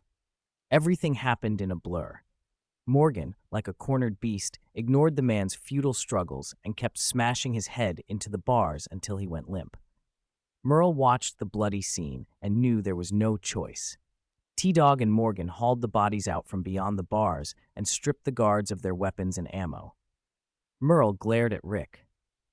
You son of a bitch cop, if anything happens to my brother, I swear I'll take you all out. He kicked the iron door. Now how do you plan to get us out of this damn cage? Then, click. A key turned in the lock at the end of the corridor. Everyone went silent, hands tightening on the scavenged weapons. The iron door swung open to reveal not enemies, but Marge, Glenn, and others, along with the women and children who should have been in another cell. Emotions exploded. Morales threw himself at Miranda, shaking with relief. Rick bolted to Lori and Carl, scooping them into his arms. Dad, Carl sobbed. It's okay. It's okay. Rick cradled his son's face, thumb rubbing his cheek. You're strong, son. You did great. Morgan barreled toward Jenny and Dwayne and froze when he saw the blue and purple bruises marring his son's small body. What happened? He demanded. Jenny broke down. You almost never saw us again. She told them in fits what had happened in the settlement that afternoon. The men who'd just been freed by the cage grew furious. Animals! Shane punched the wall, skin tearing on his knuckles. Rick forced himself to breathe and keep control. Now was not the time to let anger take over. He turned to Marge. What's the situation out there? I heard shouting about a trial. Did you help us? Ask your people, Marge said, shaking her head, then glanced at Miranda. Miranda stepped forward, pale but steady. I snuck in with a batch of canned food. When Rick looked at her, she explained, Lewis laced them with a powerful hallucinogen. Rick's heart jumped. Lewis? Miranda nodded. He might have slipped in too. He used those drugs to create the chaos. Lewis was alive. Relief flooded Rick, then tightened into a new worry. How the hell is that kid everywhere? Merle muttered, kicking the bars. Shane's grin froze. He grabbed Glenn's shoulder. You mean Lewis is here too? In this factory? With walkers everywhere, and lunatics ready to open fire at any second. Glenn swallowed and stepped forward. I'm afraid so. And you haven't found him yet? Shane shoved Glenn aside, veins standing out in his neck. What have you been doing? Merle ran a hand through his hair. I don't even know where my brother with the broken leg is, and now there's another damn kid to find. Marge cut them off coldly. She looked from Glenn to Rick, something complicated in her gaze. If those half-dead believers upstairs were put in that state by your companion Lewis, you should be worrying about yourselves. She tightened her grip on the keys. Our priority is to concentrate our forces and get out of here before we're discovered. But Lewis is just a kid, Lori cried, voice shaking.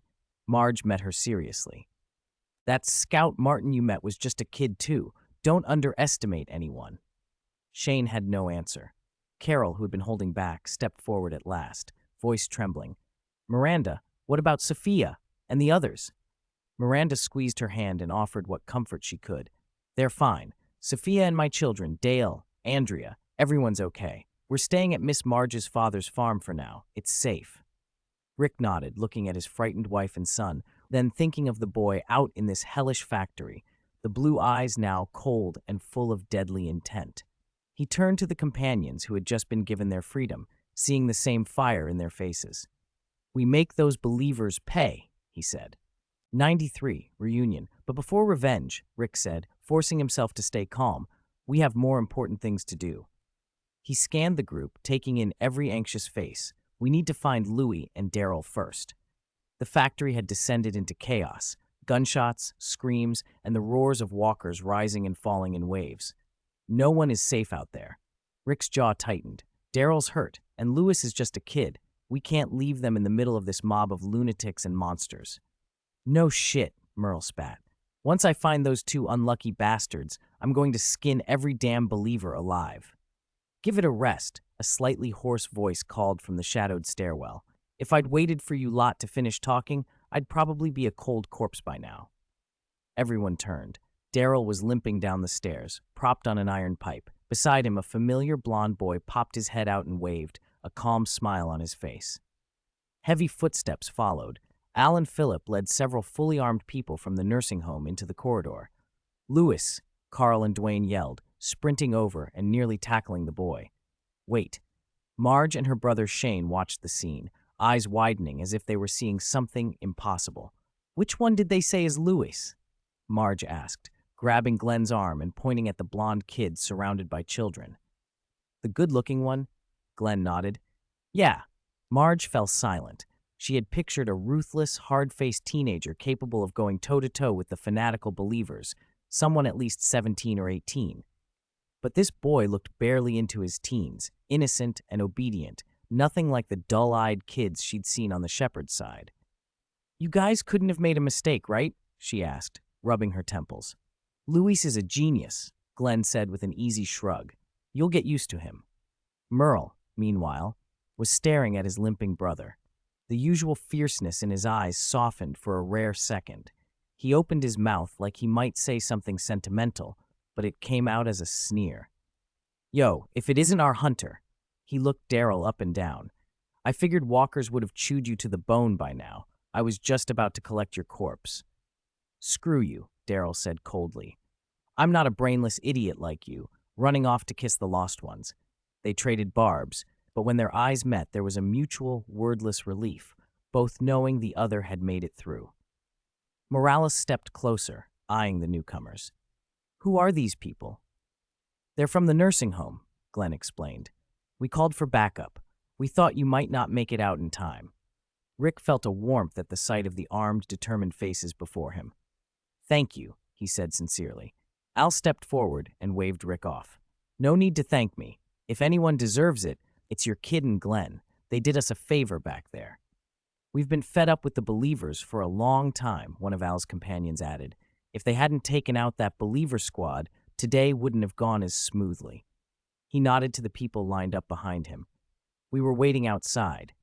When we heard the chaos, we came in. We ran into Lewis and Daryl. Daryl? Rick and Shane said together, surprised.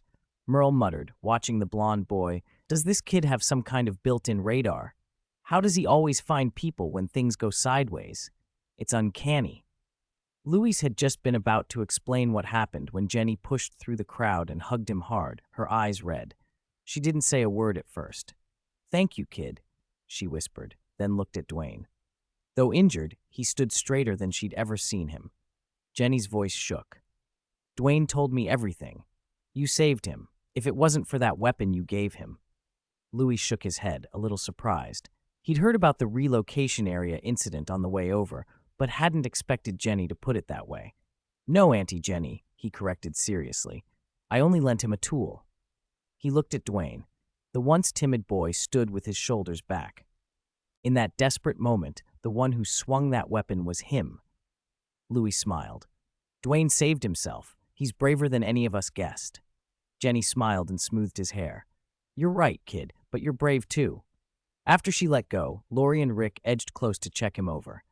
Lori's hands ran along his arms and sides, worry sharpening her features. "I'm fine," Louis said, a little helplessly as he spun in place. "It went really smoothly. I didn't run into any real danger." Rick let out a long breath, relief easing his shoulders, though worry still creased his brow. "Smoothly?" Shane ground out as he pointed to the chaos outside. "You call running around with lunatics and walkers smooth?" He turned on Lewis, equal parts angry and helpless. "This was dangerous, Lewis. You have to look out for yourself." Okay, Lewis said quickly, sincere this time. "Next time, for sure." "There will be no next time," Shane snapped. Just as the reunion settled and people began to calm, practical problems reasserted themselves. Rick's face went hard again. "Enough catching up. The believers might be in disarray, but there are still too many of them. We're still surrounded." "We have to fight our way out," Daryl said, gripping his weapon. "Everyone's here now," T-Dog glanced around, "but what are we going to fight them with? All our gear was taken." Al and his group had guns, but not nearly enough for everyone. Glenn, who had been quiet, cleared his throat and smiled in a way that made the group lean in. "I might be able to help." 94. Counterattack. What can you do? Merle glanced at him sideways. "Deliver some takeout for us to eat?" "Something like that." Glenn chuckled, then with a heavy clang dropped his military backpack to the floor and unzipped it. "Arms delivery. Everyone, sign for it." They all looked down and gasped. A bag full of firearms, rifles, shotguns, even a few grenades and boxes of ammunition lay open. Even in the dim light, the cold metal looked more tempting than any delicacy. "My God!" Marge was stunned. "Where did you get these? I thought the armory was locked down." Glenn shrugged, trying to look innocent. "I got lucky coming in. The guards at the armory were running around because of the judgment, all trying to save themselves. The door was unlocked, so I thought, why let it go to waste? I just borrowed a few things." "T-Dog," he cried, grabbing a shotgun and deftly chambering around. "Best takeout of my life. Thanks, Glenn." Rick picked up a revolver and spun the cylinder, his expression hardening. "Good. Now let's go." He wasted no time organizing the group into an assault squad and a rear defense team. Miranda, Jenny, Carol, and the others stayed behind in the underground area with the child, assisted by a few people from the nursing home. Before they left, Rick looked at Daryl, who was also staying behind, and said quietly, "Daryl, keep an eye on Lewis. He can't leave this area." Daryl leaned his iron pipe against the floor and snorted. "Don't worry. He won't get away." "I wasn't planning on going out," Lewis protested immediately, eager to show he was willing to stay. Shane walked over and patted his shoulder, sincere. "You've already helped us tip the balance in this fight. Right now, this place needs men like you." Lewis felt helpless. He'd pushed himself continuously earlier and was exhausted. The upcoming firefight would be dangerous. He had no intention of going out to die, but his reputation as fearless ran deep, and everyone assumed he wanted to fight. Even Carl came over to reassure him. "I want to go too," Carl whispered, "but we can protect everyone just as well by staying here." Seeing the seriousness in Carl's eyes, Louis knew further argument would be useless. He nodded hard and promised, "I won't go. You guys can rest easy." It wasn't entirely convincing, but there wasn't a better option. Rick and Shane exchanged a look, then led the makeshift strike team into the facility's deeper corridors, moving upward.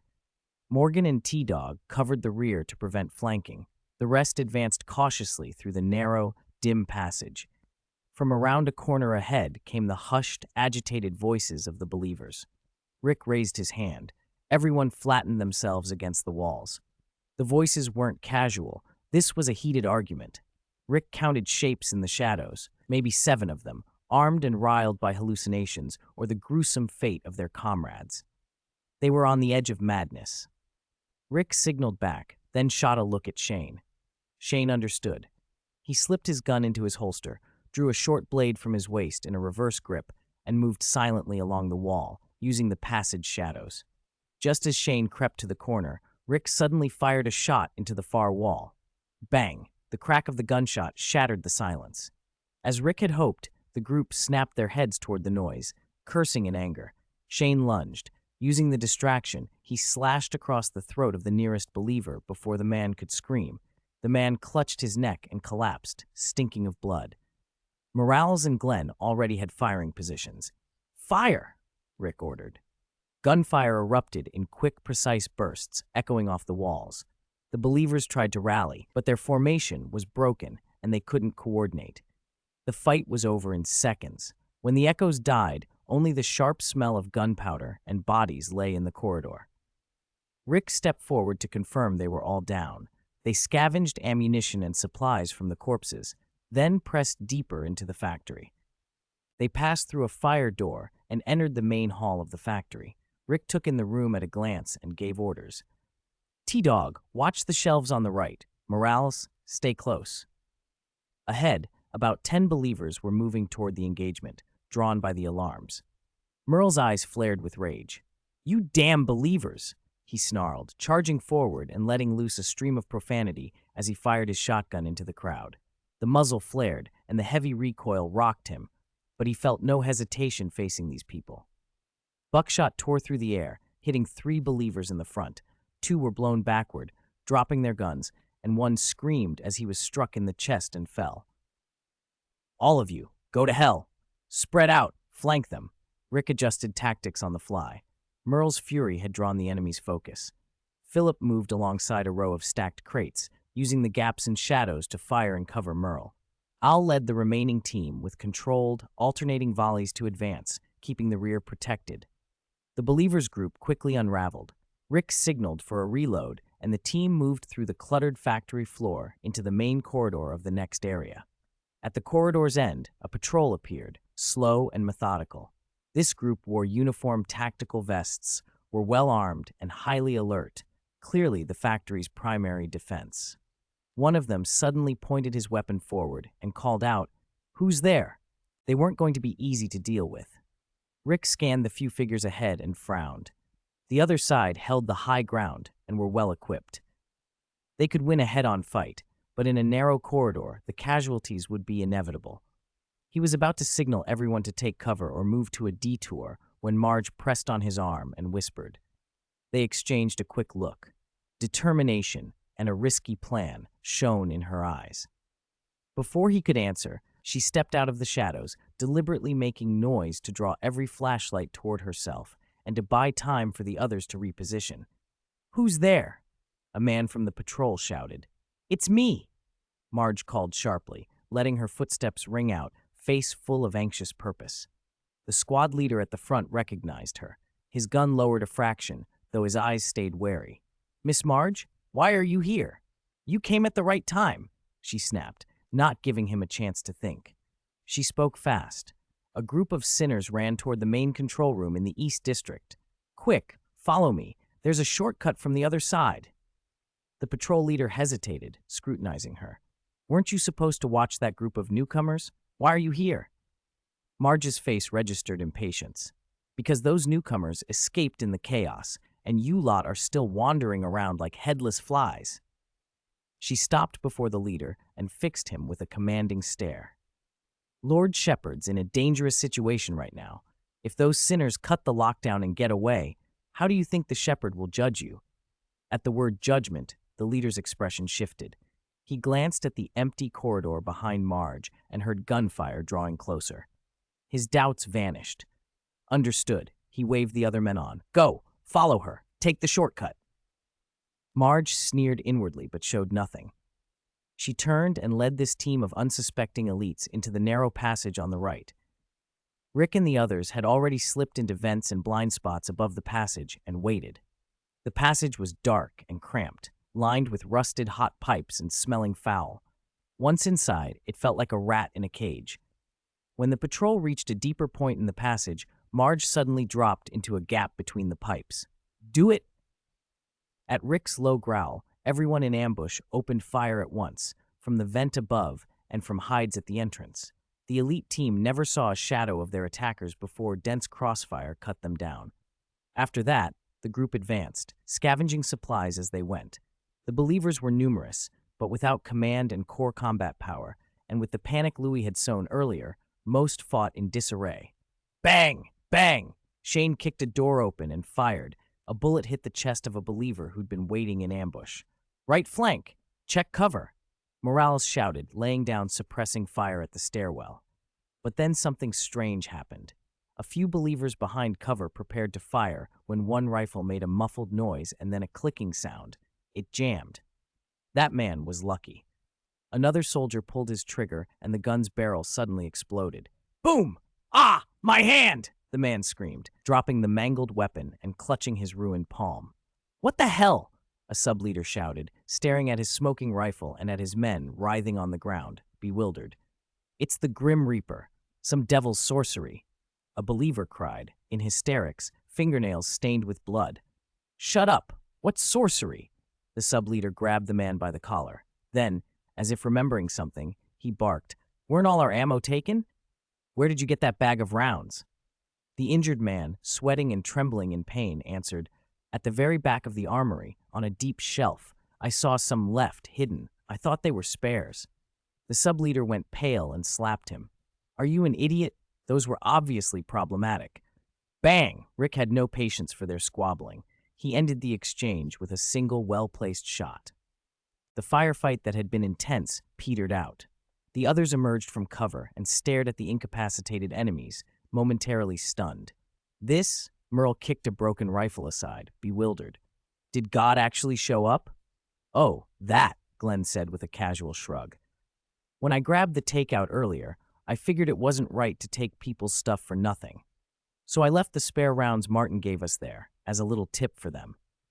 Faces around him flickered with different expressions. Rick shook his head, half exasperated, half amused. Merle whistled and raised an eyebrow, genuinely surprised. Marge looked at Glenn, a flash of admiration crossing her face. What did you do before the apocalypse? She asked. I was a pizza delivery boy, Glenn said, spreading his hands like it was obvious. Why do people always ask me that? Never mind. Marge looked away and the corners of her mouth twitched. Since there aren't any pizzas to deliver now, make sure you feed the rest of those rounds to them properly. Soon, the die-hard holdouts were all gunned down. The gunfire thinned and finally stopped. Rick walked among the fallen believers, studying them. Whenever he found a corpse with an intact head, even if it clearly had fatal chest wounds, he would stop, draw the short knife at his waist, and destroy the brain. Squelch. Hey, Rick, Morales said, watching him. That guy took 3 rounds to the chest. His heart was shredded. Is all that necessary? Better safe than sorry. Don't be careless, Rick said quietly, wiping blood from the blade before moving on. His tone was casual, but his chest felt heavy. Before the operation, Louis had pulled him aside and said sternly, Officer Rick, if someone dies in battle, no matter whether they were shot or stabbed, if their brain's intact, you must destroy it. There had been no time for questions then. Rick had carried the order out of trust, and during the firefight, he'd just seen why. Several believers who had clearly died from gunshot wounds and hadn't been bitten or scratched by walkers had gotten back up shortly after falling, swaying into the undead. The others had assumed those men had been infected earlier, but Rick couldn't let it go. Had the shepherd done experiments on the believers? It didn't seem likely. If they were experimental subjects, they'd probably have behaved oddly while alive. Maybe Louis had tampered with that batch of supplies, added something to it besides the psychedelics? The thought flashed into his mind and he pushed it down. Louis could be unpredictable, but he wasn't that kind of person. He wouldn't, and didn't need to, do something like that. Or could it be? 96. Liquidation. A more terrifying thought, one capable of overturning everything he believed, flashed through Rick's mind. He didn't linger on it. A bone-deep chill crawled up his spine. He tightened his grip on his gun and let his gaze go even colder, harder. After making sure every immediate threat had been dealt with, Rick sheathed his dagger, wiped the blood from his hands, and walked to the center of the factory hall. The remaining believers, either too scared to fight or lacking any real combat ability, had dropped their weapons and were kneeling with their hands raised in surrender. Al's men roughly dragged the wounded who could still breathe into a pile and tied them up. Smoke still hung in the air. The hall smelled of gunpowder and blood. Dozens of captives were herded into a corner, surrounded by Rick and the others, who stood with guns leveled and faces hard. These were not all the innocent victims everyone had expected. The crowd was a tangled mix: trembling old people, women and children, guards who had only just lowered their weapons, and a few fanatical believers who, even bound, stared back with eyes full of hatred and madness. Pleas for mercy, cries and curses rose in a chaotic chorus. "Please, don't kill me. I only cooked. I didn't vote, really. I didn't raise my hand during the judgment. I saw everything. The shepherd made us do it. If we didn't listen, he'd feed us to the lost ones. We had no choice." A man in the crowd, his face streaked with blood, spat at the cries. It was the Scarface man, the same arrogant bully from the relocation area. Wounded and captured, there was no fear in his eyes, only contempt. "Shut up, you spineless idiots," he snarled at the pleading ones. "What are you begging for? They're demons. They'll never let us go." He snapped his head toward Rick, glaring. "Besides, we weren't wrong. We were purifying the world. You demons will go to hell." An old woman beside him muttered with vacant eyes, lost in delusion. "The shepherd did it for your own good. Why resist the judgment?" Another mumbled, "We're all guilty. We all must atone." "Crazies," Daryl muttered, frowning. Rick scanned the crowd, his jaw tight. Half a day ago, these same people had been on the high platform, calling for executions and cheering for the cruel judging. Back then, their faces had been full of excitement and cruelty. Now, with the tables turned, some looked pitiful and helpless, as if they were innocent victims. He inhaled slowly. Dealing with hardcore fanatics like the Scarface man was straightforward, threats to be eliminated. But what about the rest? The brainwashed elderly? The followers who simply went along with the crowd? The children? Were there any truly innocent among them? And if so, how could they be separated from the guilty? "What now?" Shane approached Rick, voice low, eyes sweeping over the captives. "We can't just let them go. Some of them have blood on their hands. Find the guards and the ringleaders," Rick said coldly. As for the others, his voice trailed off. He looked at the trembling masses. His hand on his gun trembled slightly. Killing in the firefight had been one thing. Executing the 11ths was another. Hesitation crossed his face and settled into a deep internal struggle. His conscience tugged. He felt the weight of what he was about to decide. Merle, sensing Rick's hesitation, spoke up forcefully. "Officer, put away that overflowing sympathy of yours. You forgetting what those bastards did?" "If the roles were reversed, do you think they'd let us walk away?" he added. Silence fell. Everyone hated them, but firing on an assembly of old people, women, and children kneeling and begging still carried a psychological barrier. "He's right," Miranda stepped from behind the group. "These people almost killed our children." She meant what had happened to Carl and Dwayne. Even without seeing it, the descriptions were enough to haunt her. The thought of her own child having to face that hell made her shiver. She stared at the captives. Look at their eyes. They're not repentant. They're terrified. She took a breath and asked the question that broke the last of everyone's pity. "Do we dare gamble the lives of our families on the conscience of these lunatics?" The question landed like a blow. The last trace of leniency in the group vanished. "And that one," Daryl pointed at a woman among the observers in the crowd. "That damn liar. She's the one who got us into this mess." No one wavered now. Rick closed his eyes for a moment, and when he opened them, they were hard with resolve. "Point out those who took part in the persecution." One believer after another, once arrogant, now pale with terror, was hauled forward. The mood darkened into something like an execution line. "No, don't kill me. I just wanted to survive," the observer woman screamed, clutching her 13 as she was dragged out. "You can't do this," she yelled at Rick. "You have children too. Look over there."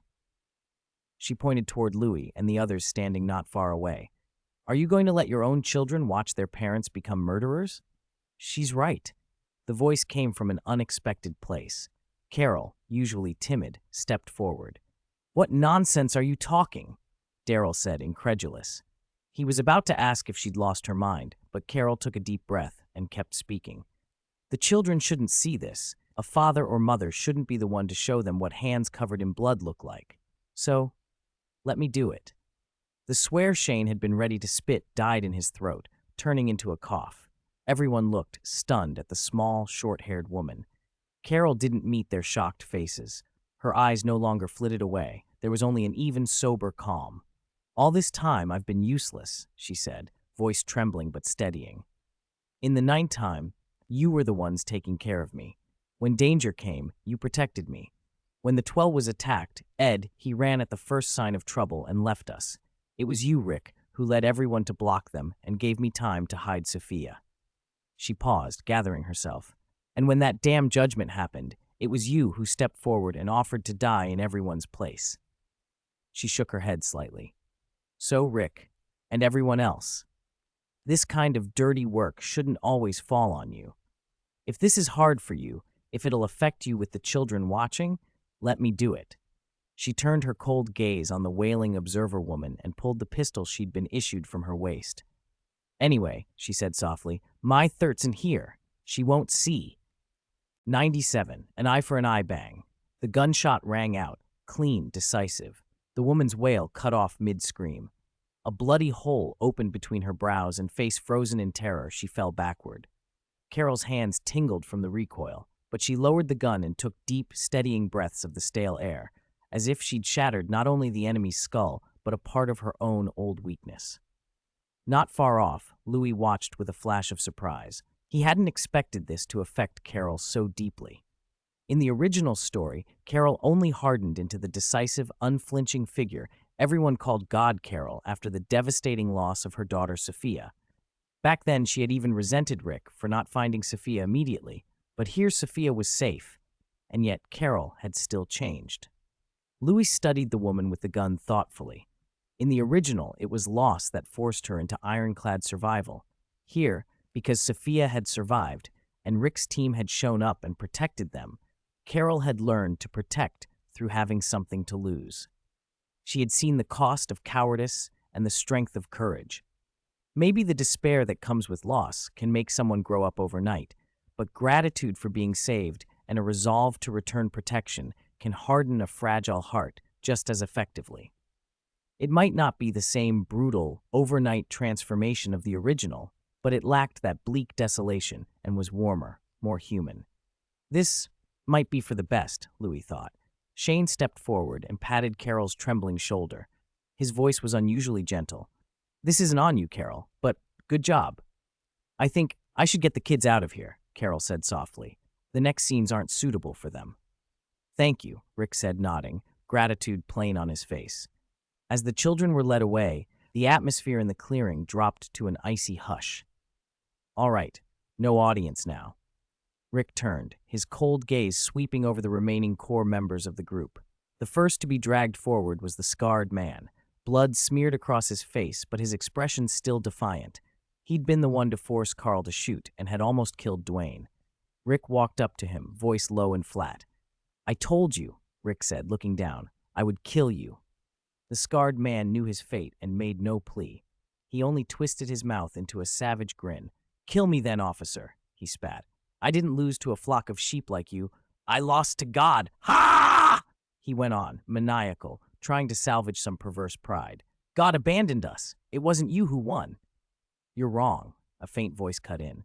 Jim stepped forward and regarded the scarred man. His gaze was sharp, oddly knowing, as if it could see through the man to some doomed future. "God never looked on you with favor," Jim said softly, his tone taking on a strange, mystical cadence. Your end was decided the moment you raised a gun at a child. The scarred man's laughter died. For some reason, Jim's eyes chilled him to the bone. I see it. Jim leaned closer, voice carrying a hair-raising certainty. The gates of hell have already opened for you. You will die, Jim said, and your soul will be trapped in that rotting husk, wailing in the flames, never to be reborn. If this had happened any other night, the man would have dismissed Jim as a madman. But the eerie coincidences of that evening, the blood-red words that had appeared, the companions who had returned from the dead, had already frayed his sense of reality. Shut up! Shut up! He barked, panic finally surfacing. Regret flickered across his features as he began to babble incoherently. God, I didn't know. I didn't. Bang! Rick had no interest in hearing a final confession. One shot to the head, and the world went quiet. T-Dog, watching from the side, nudged Jim's arm in disbelief. Man, you're starting to feel more and more like a real mystic. Struggling in hell? You can actually see that? T-Dog asked. No, I made that up, Jim replied smoothly, withdrawing his gaze. I just didn't like his stubbornness and wanted to rile him. Everyone fell silent. Across the clearing, Morgan had his eyes fixed on an old woman who trembled among the captives. She was the one who'd handed the knife to the scarred man and told him to kill Dwayne. Now she was a different person, no malice left, kneeling and pleading, snot and tears streaking her face. Please, she wailed. I'm just an old woman who cooks. I was forced into it. I have rheumatism. I don't want to die. Morgan's hand on his gun shook. That old woman had almost cost his son his life. He wanted nothing more than to pull the trigger and end her. But the pre-apocalypse moral baseline, the reflexive human decency, tugged at him. As he hesitated, a hand closed over his gun barrel. It was Jenny. The old woman looked up with a spark of hope. Kind lady, please. Jenny didn't speak to her. Instead, she drew a short knife from her waistband and placed it into Morgan's hand, her voice eerily calm. Wait, Morgan, she said. Bullets are precious. For people like this, it's better to use this. The old woman's hope flared and died all at once.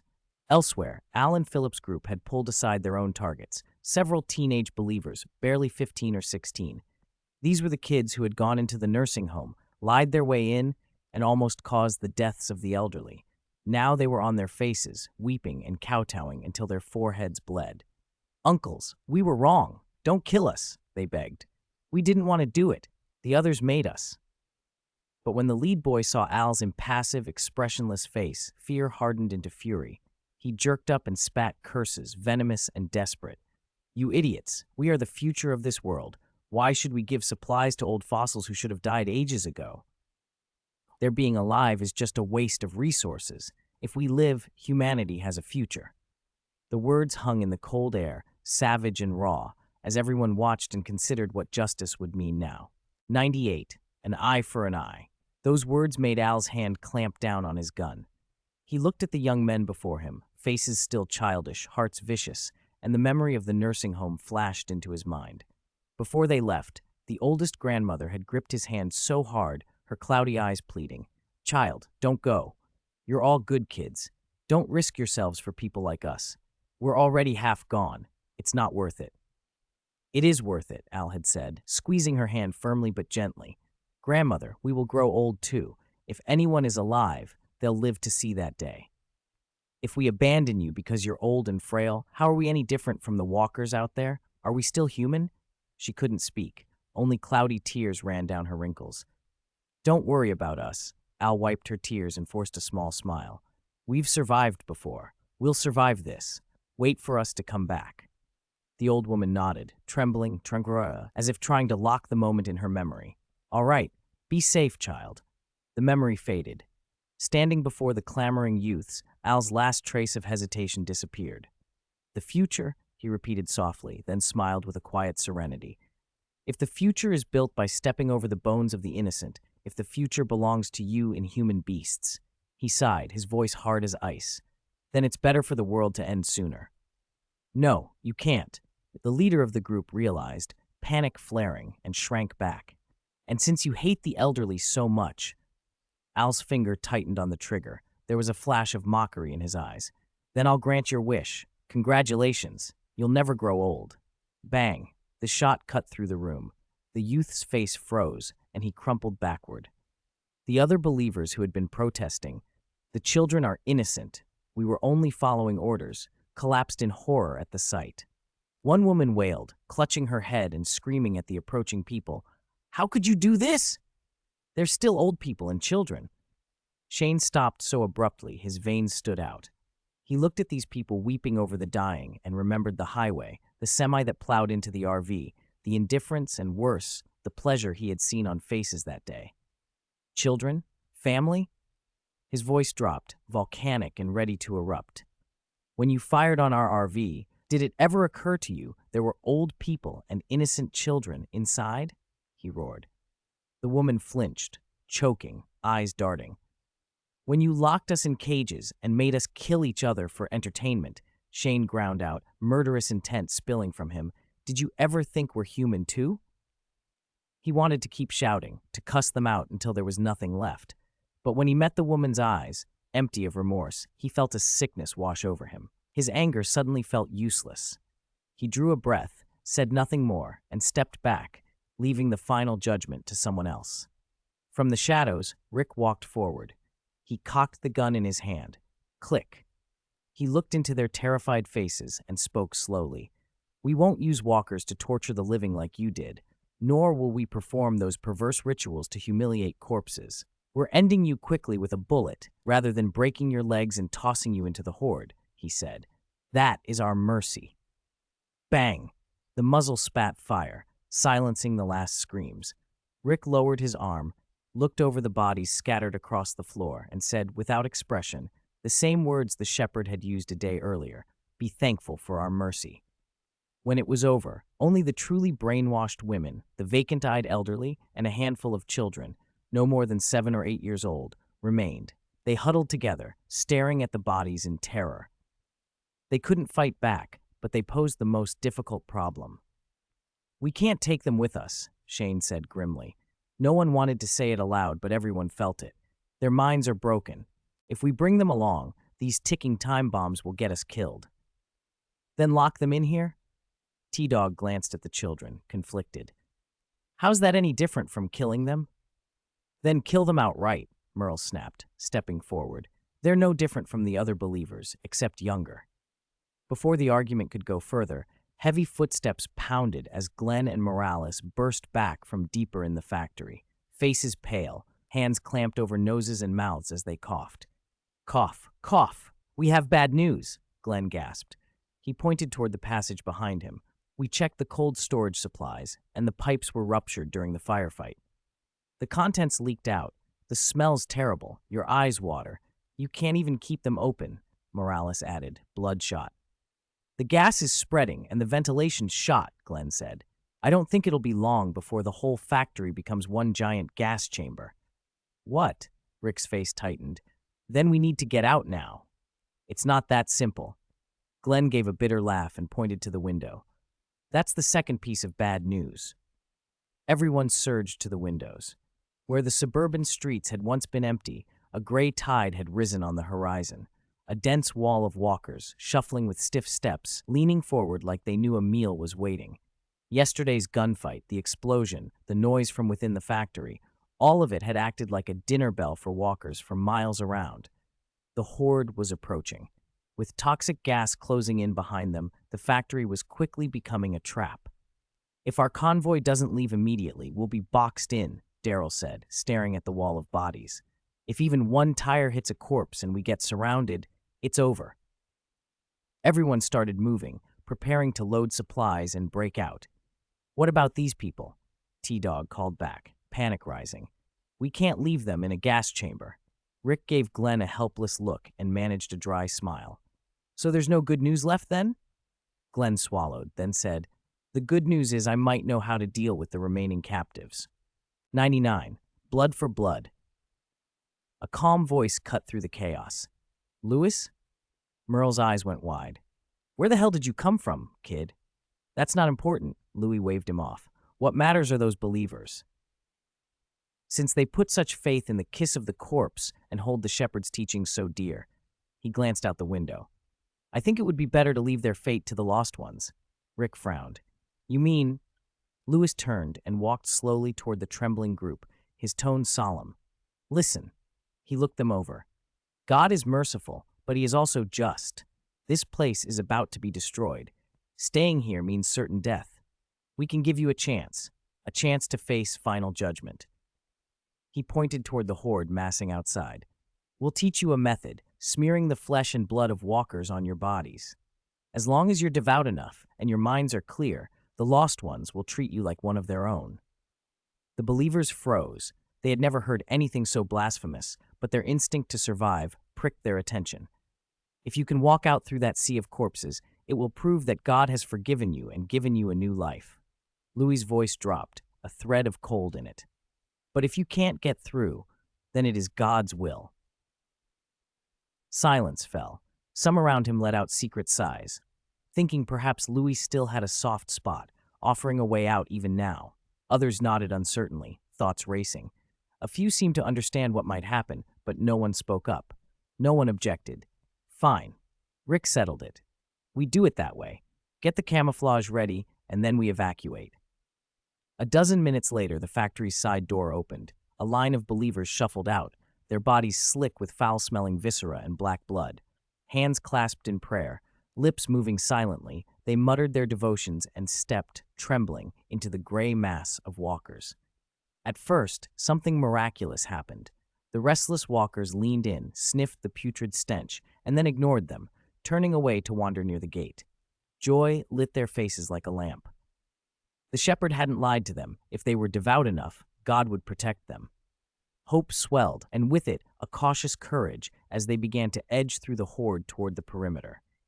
Inside the factory, Rick and the others raced to load the last supplies. They're making it out, T-Dog whispered, watching through a crack in the door. All right, stop watching. Jim yanked open a car door and slid into the passenger seat. Time for us to go too. The convoy engines roared as they prepared to leave. Just as the believers neared the horde's edge and Rick readied his command, a blinding flash split the night. Then rain began to fall, hard and sudden, each drop fat and heavy like beads tearing from the sky. The storm came too quickly, as if the heavens had been ripped open. The cold downpour washed the earth, and in seconds it stripped away the slick blood that had been their camouflage. The walkers stopped. Their odd, blank noses twitched. The damp air carried not the rank decay, but the warm, unmistakable scent of living flesh. Hundreds of clouded eyes swung toward the newly exposed prey. The joy on the believers' faces froze. No, no, someone screamed. The rain! Why is it raining? God, save me! Shrill cries split the night and were drowned almost instantly by tearing flesh and gaping maws. The believers were swept away like ants in a flood, disappearing in moments as the horde descended. The feeding drew every walker in the square. The mass that had been blocking the gate now surged toward the feast, clearing a path at the entrance. Now! Rick shouted, stomping the gas. Break out! The convoy roared through the gap, smashing aside a few stray walkers and pouring into the wild. Minutes later, they slowed on a distant ridge. Through rain-streaked windows, they watched the tragic tableau unfold under the downpour. Those who had gone about judging others now faced their own judgment. Lewis stared at the storm and felt a chill of disbelief. He swore he hadn't brought the rain. At most, he was a man who knew a trick or two. He couldn't summon storms. Some things, he thought, had their own way of bringing ruin. Daryl, staring at Louis's profile, asked flatly, "Did you know it would rain?" Lewis looked away and watched the rain ladder down the glass. "I didn't," he said softly, the words carrying a small awe at how capricious fate could be. Daryl studied him for a few seconds, as if testing the answer, then gave a grunt that might have been agreement and leaned back against the seat. He gazed toward the black dots struggling in the curtain of rain and spat, "Looks like even God didn't want to forgive those bastards." No sooner had the words left him than a searing bolt of lightning cleaved the sky and struck the distant factory like a spear. Maybe it hit a pocket of leaking chemicals. Maybe it ignited something flammable inside. What mattered was the explosion. Fireball and shock ripped up through the storm. Walls buckled and collapsed as tongues of flame licked the night, turning rain to steam with staccato sizzles. Black smoke and white steam tangled and roiled, a furious, choking wreath over the ruins. The factory, full of sin, madness, and the echo of frantic prayers, was consumed in a single, thunderous blast, taking countless walkers with it. The convoy did not stop. They drove on through wind and rain, leaving the inferno behind. Luis gave the burning sight one last look. From beneath the roar of engines and the patter of rain, something reached him, a sound both faint and unwilling, a small, broken voice carried through the storm. Why? Louis's eyes snapped open. He sat up on instinct. Beside him, Daryl was already alert, hands sliding toward the weapon at his hip while his sharp gaze swept the dark. What is it? What did you hear? Daryl whispered. Louis froze, listening. Only rain and the slap of tires through puddles answered him. The hateful voice he'd thought he'd heard must have been his imagination. Nothing, he said, massaging his temples and letting out a tired breath. Maybe I'm just worn out. I could have sworn I heard someone talking. Hallucination. Told you the kid's jumpy, Merle grunted from the driver's seat. He flicked a look into the rearview mirror, an unlit cigarette dangling from his lips. It sounds like the rain's crying out there. Can't hear a damn thing over it. Daryl, don't let the kid make you paranoid. Shut up and drive. Daryl scowled at him. When he made sure there was no immediate threat, his shoulders eased. He glanced at Louis in the dim light, pale, exhausted, and without a word reached over to roll the window up tight against the cold wind. Go to sleep, he said flatly and closed his eyes. Louis wrapped his blanket around himself and tried to obey. Maybe he really was just too tired. He closed his eyes and tried to empty his mind, but the night's events at the factory kept drifting back. The spell he'd used earlier had felt wrong, off in a way he hadn't had time to think about then. That kind of unpredictability scared him. Magic that couldn't be controlled could be deadly. What if he tried to wash a teammate's clothes next time and ended up erasing the teammate instead? He shivered at the thought. What exactly is going on? He muttered to himself. Environmental interference, or did my form and emotions screw up the casting? He ran the night over in his head, but couldn't find an answer. The one comfort was that his levitation charm seemed stable enough. It had become his main attack and crowd control tool. He'd been using it to hurl small objects and even heavy things at enemies.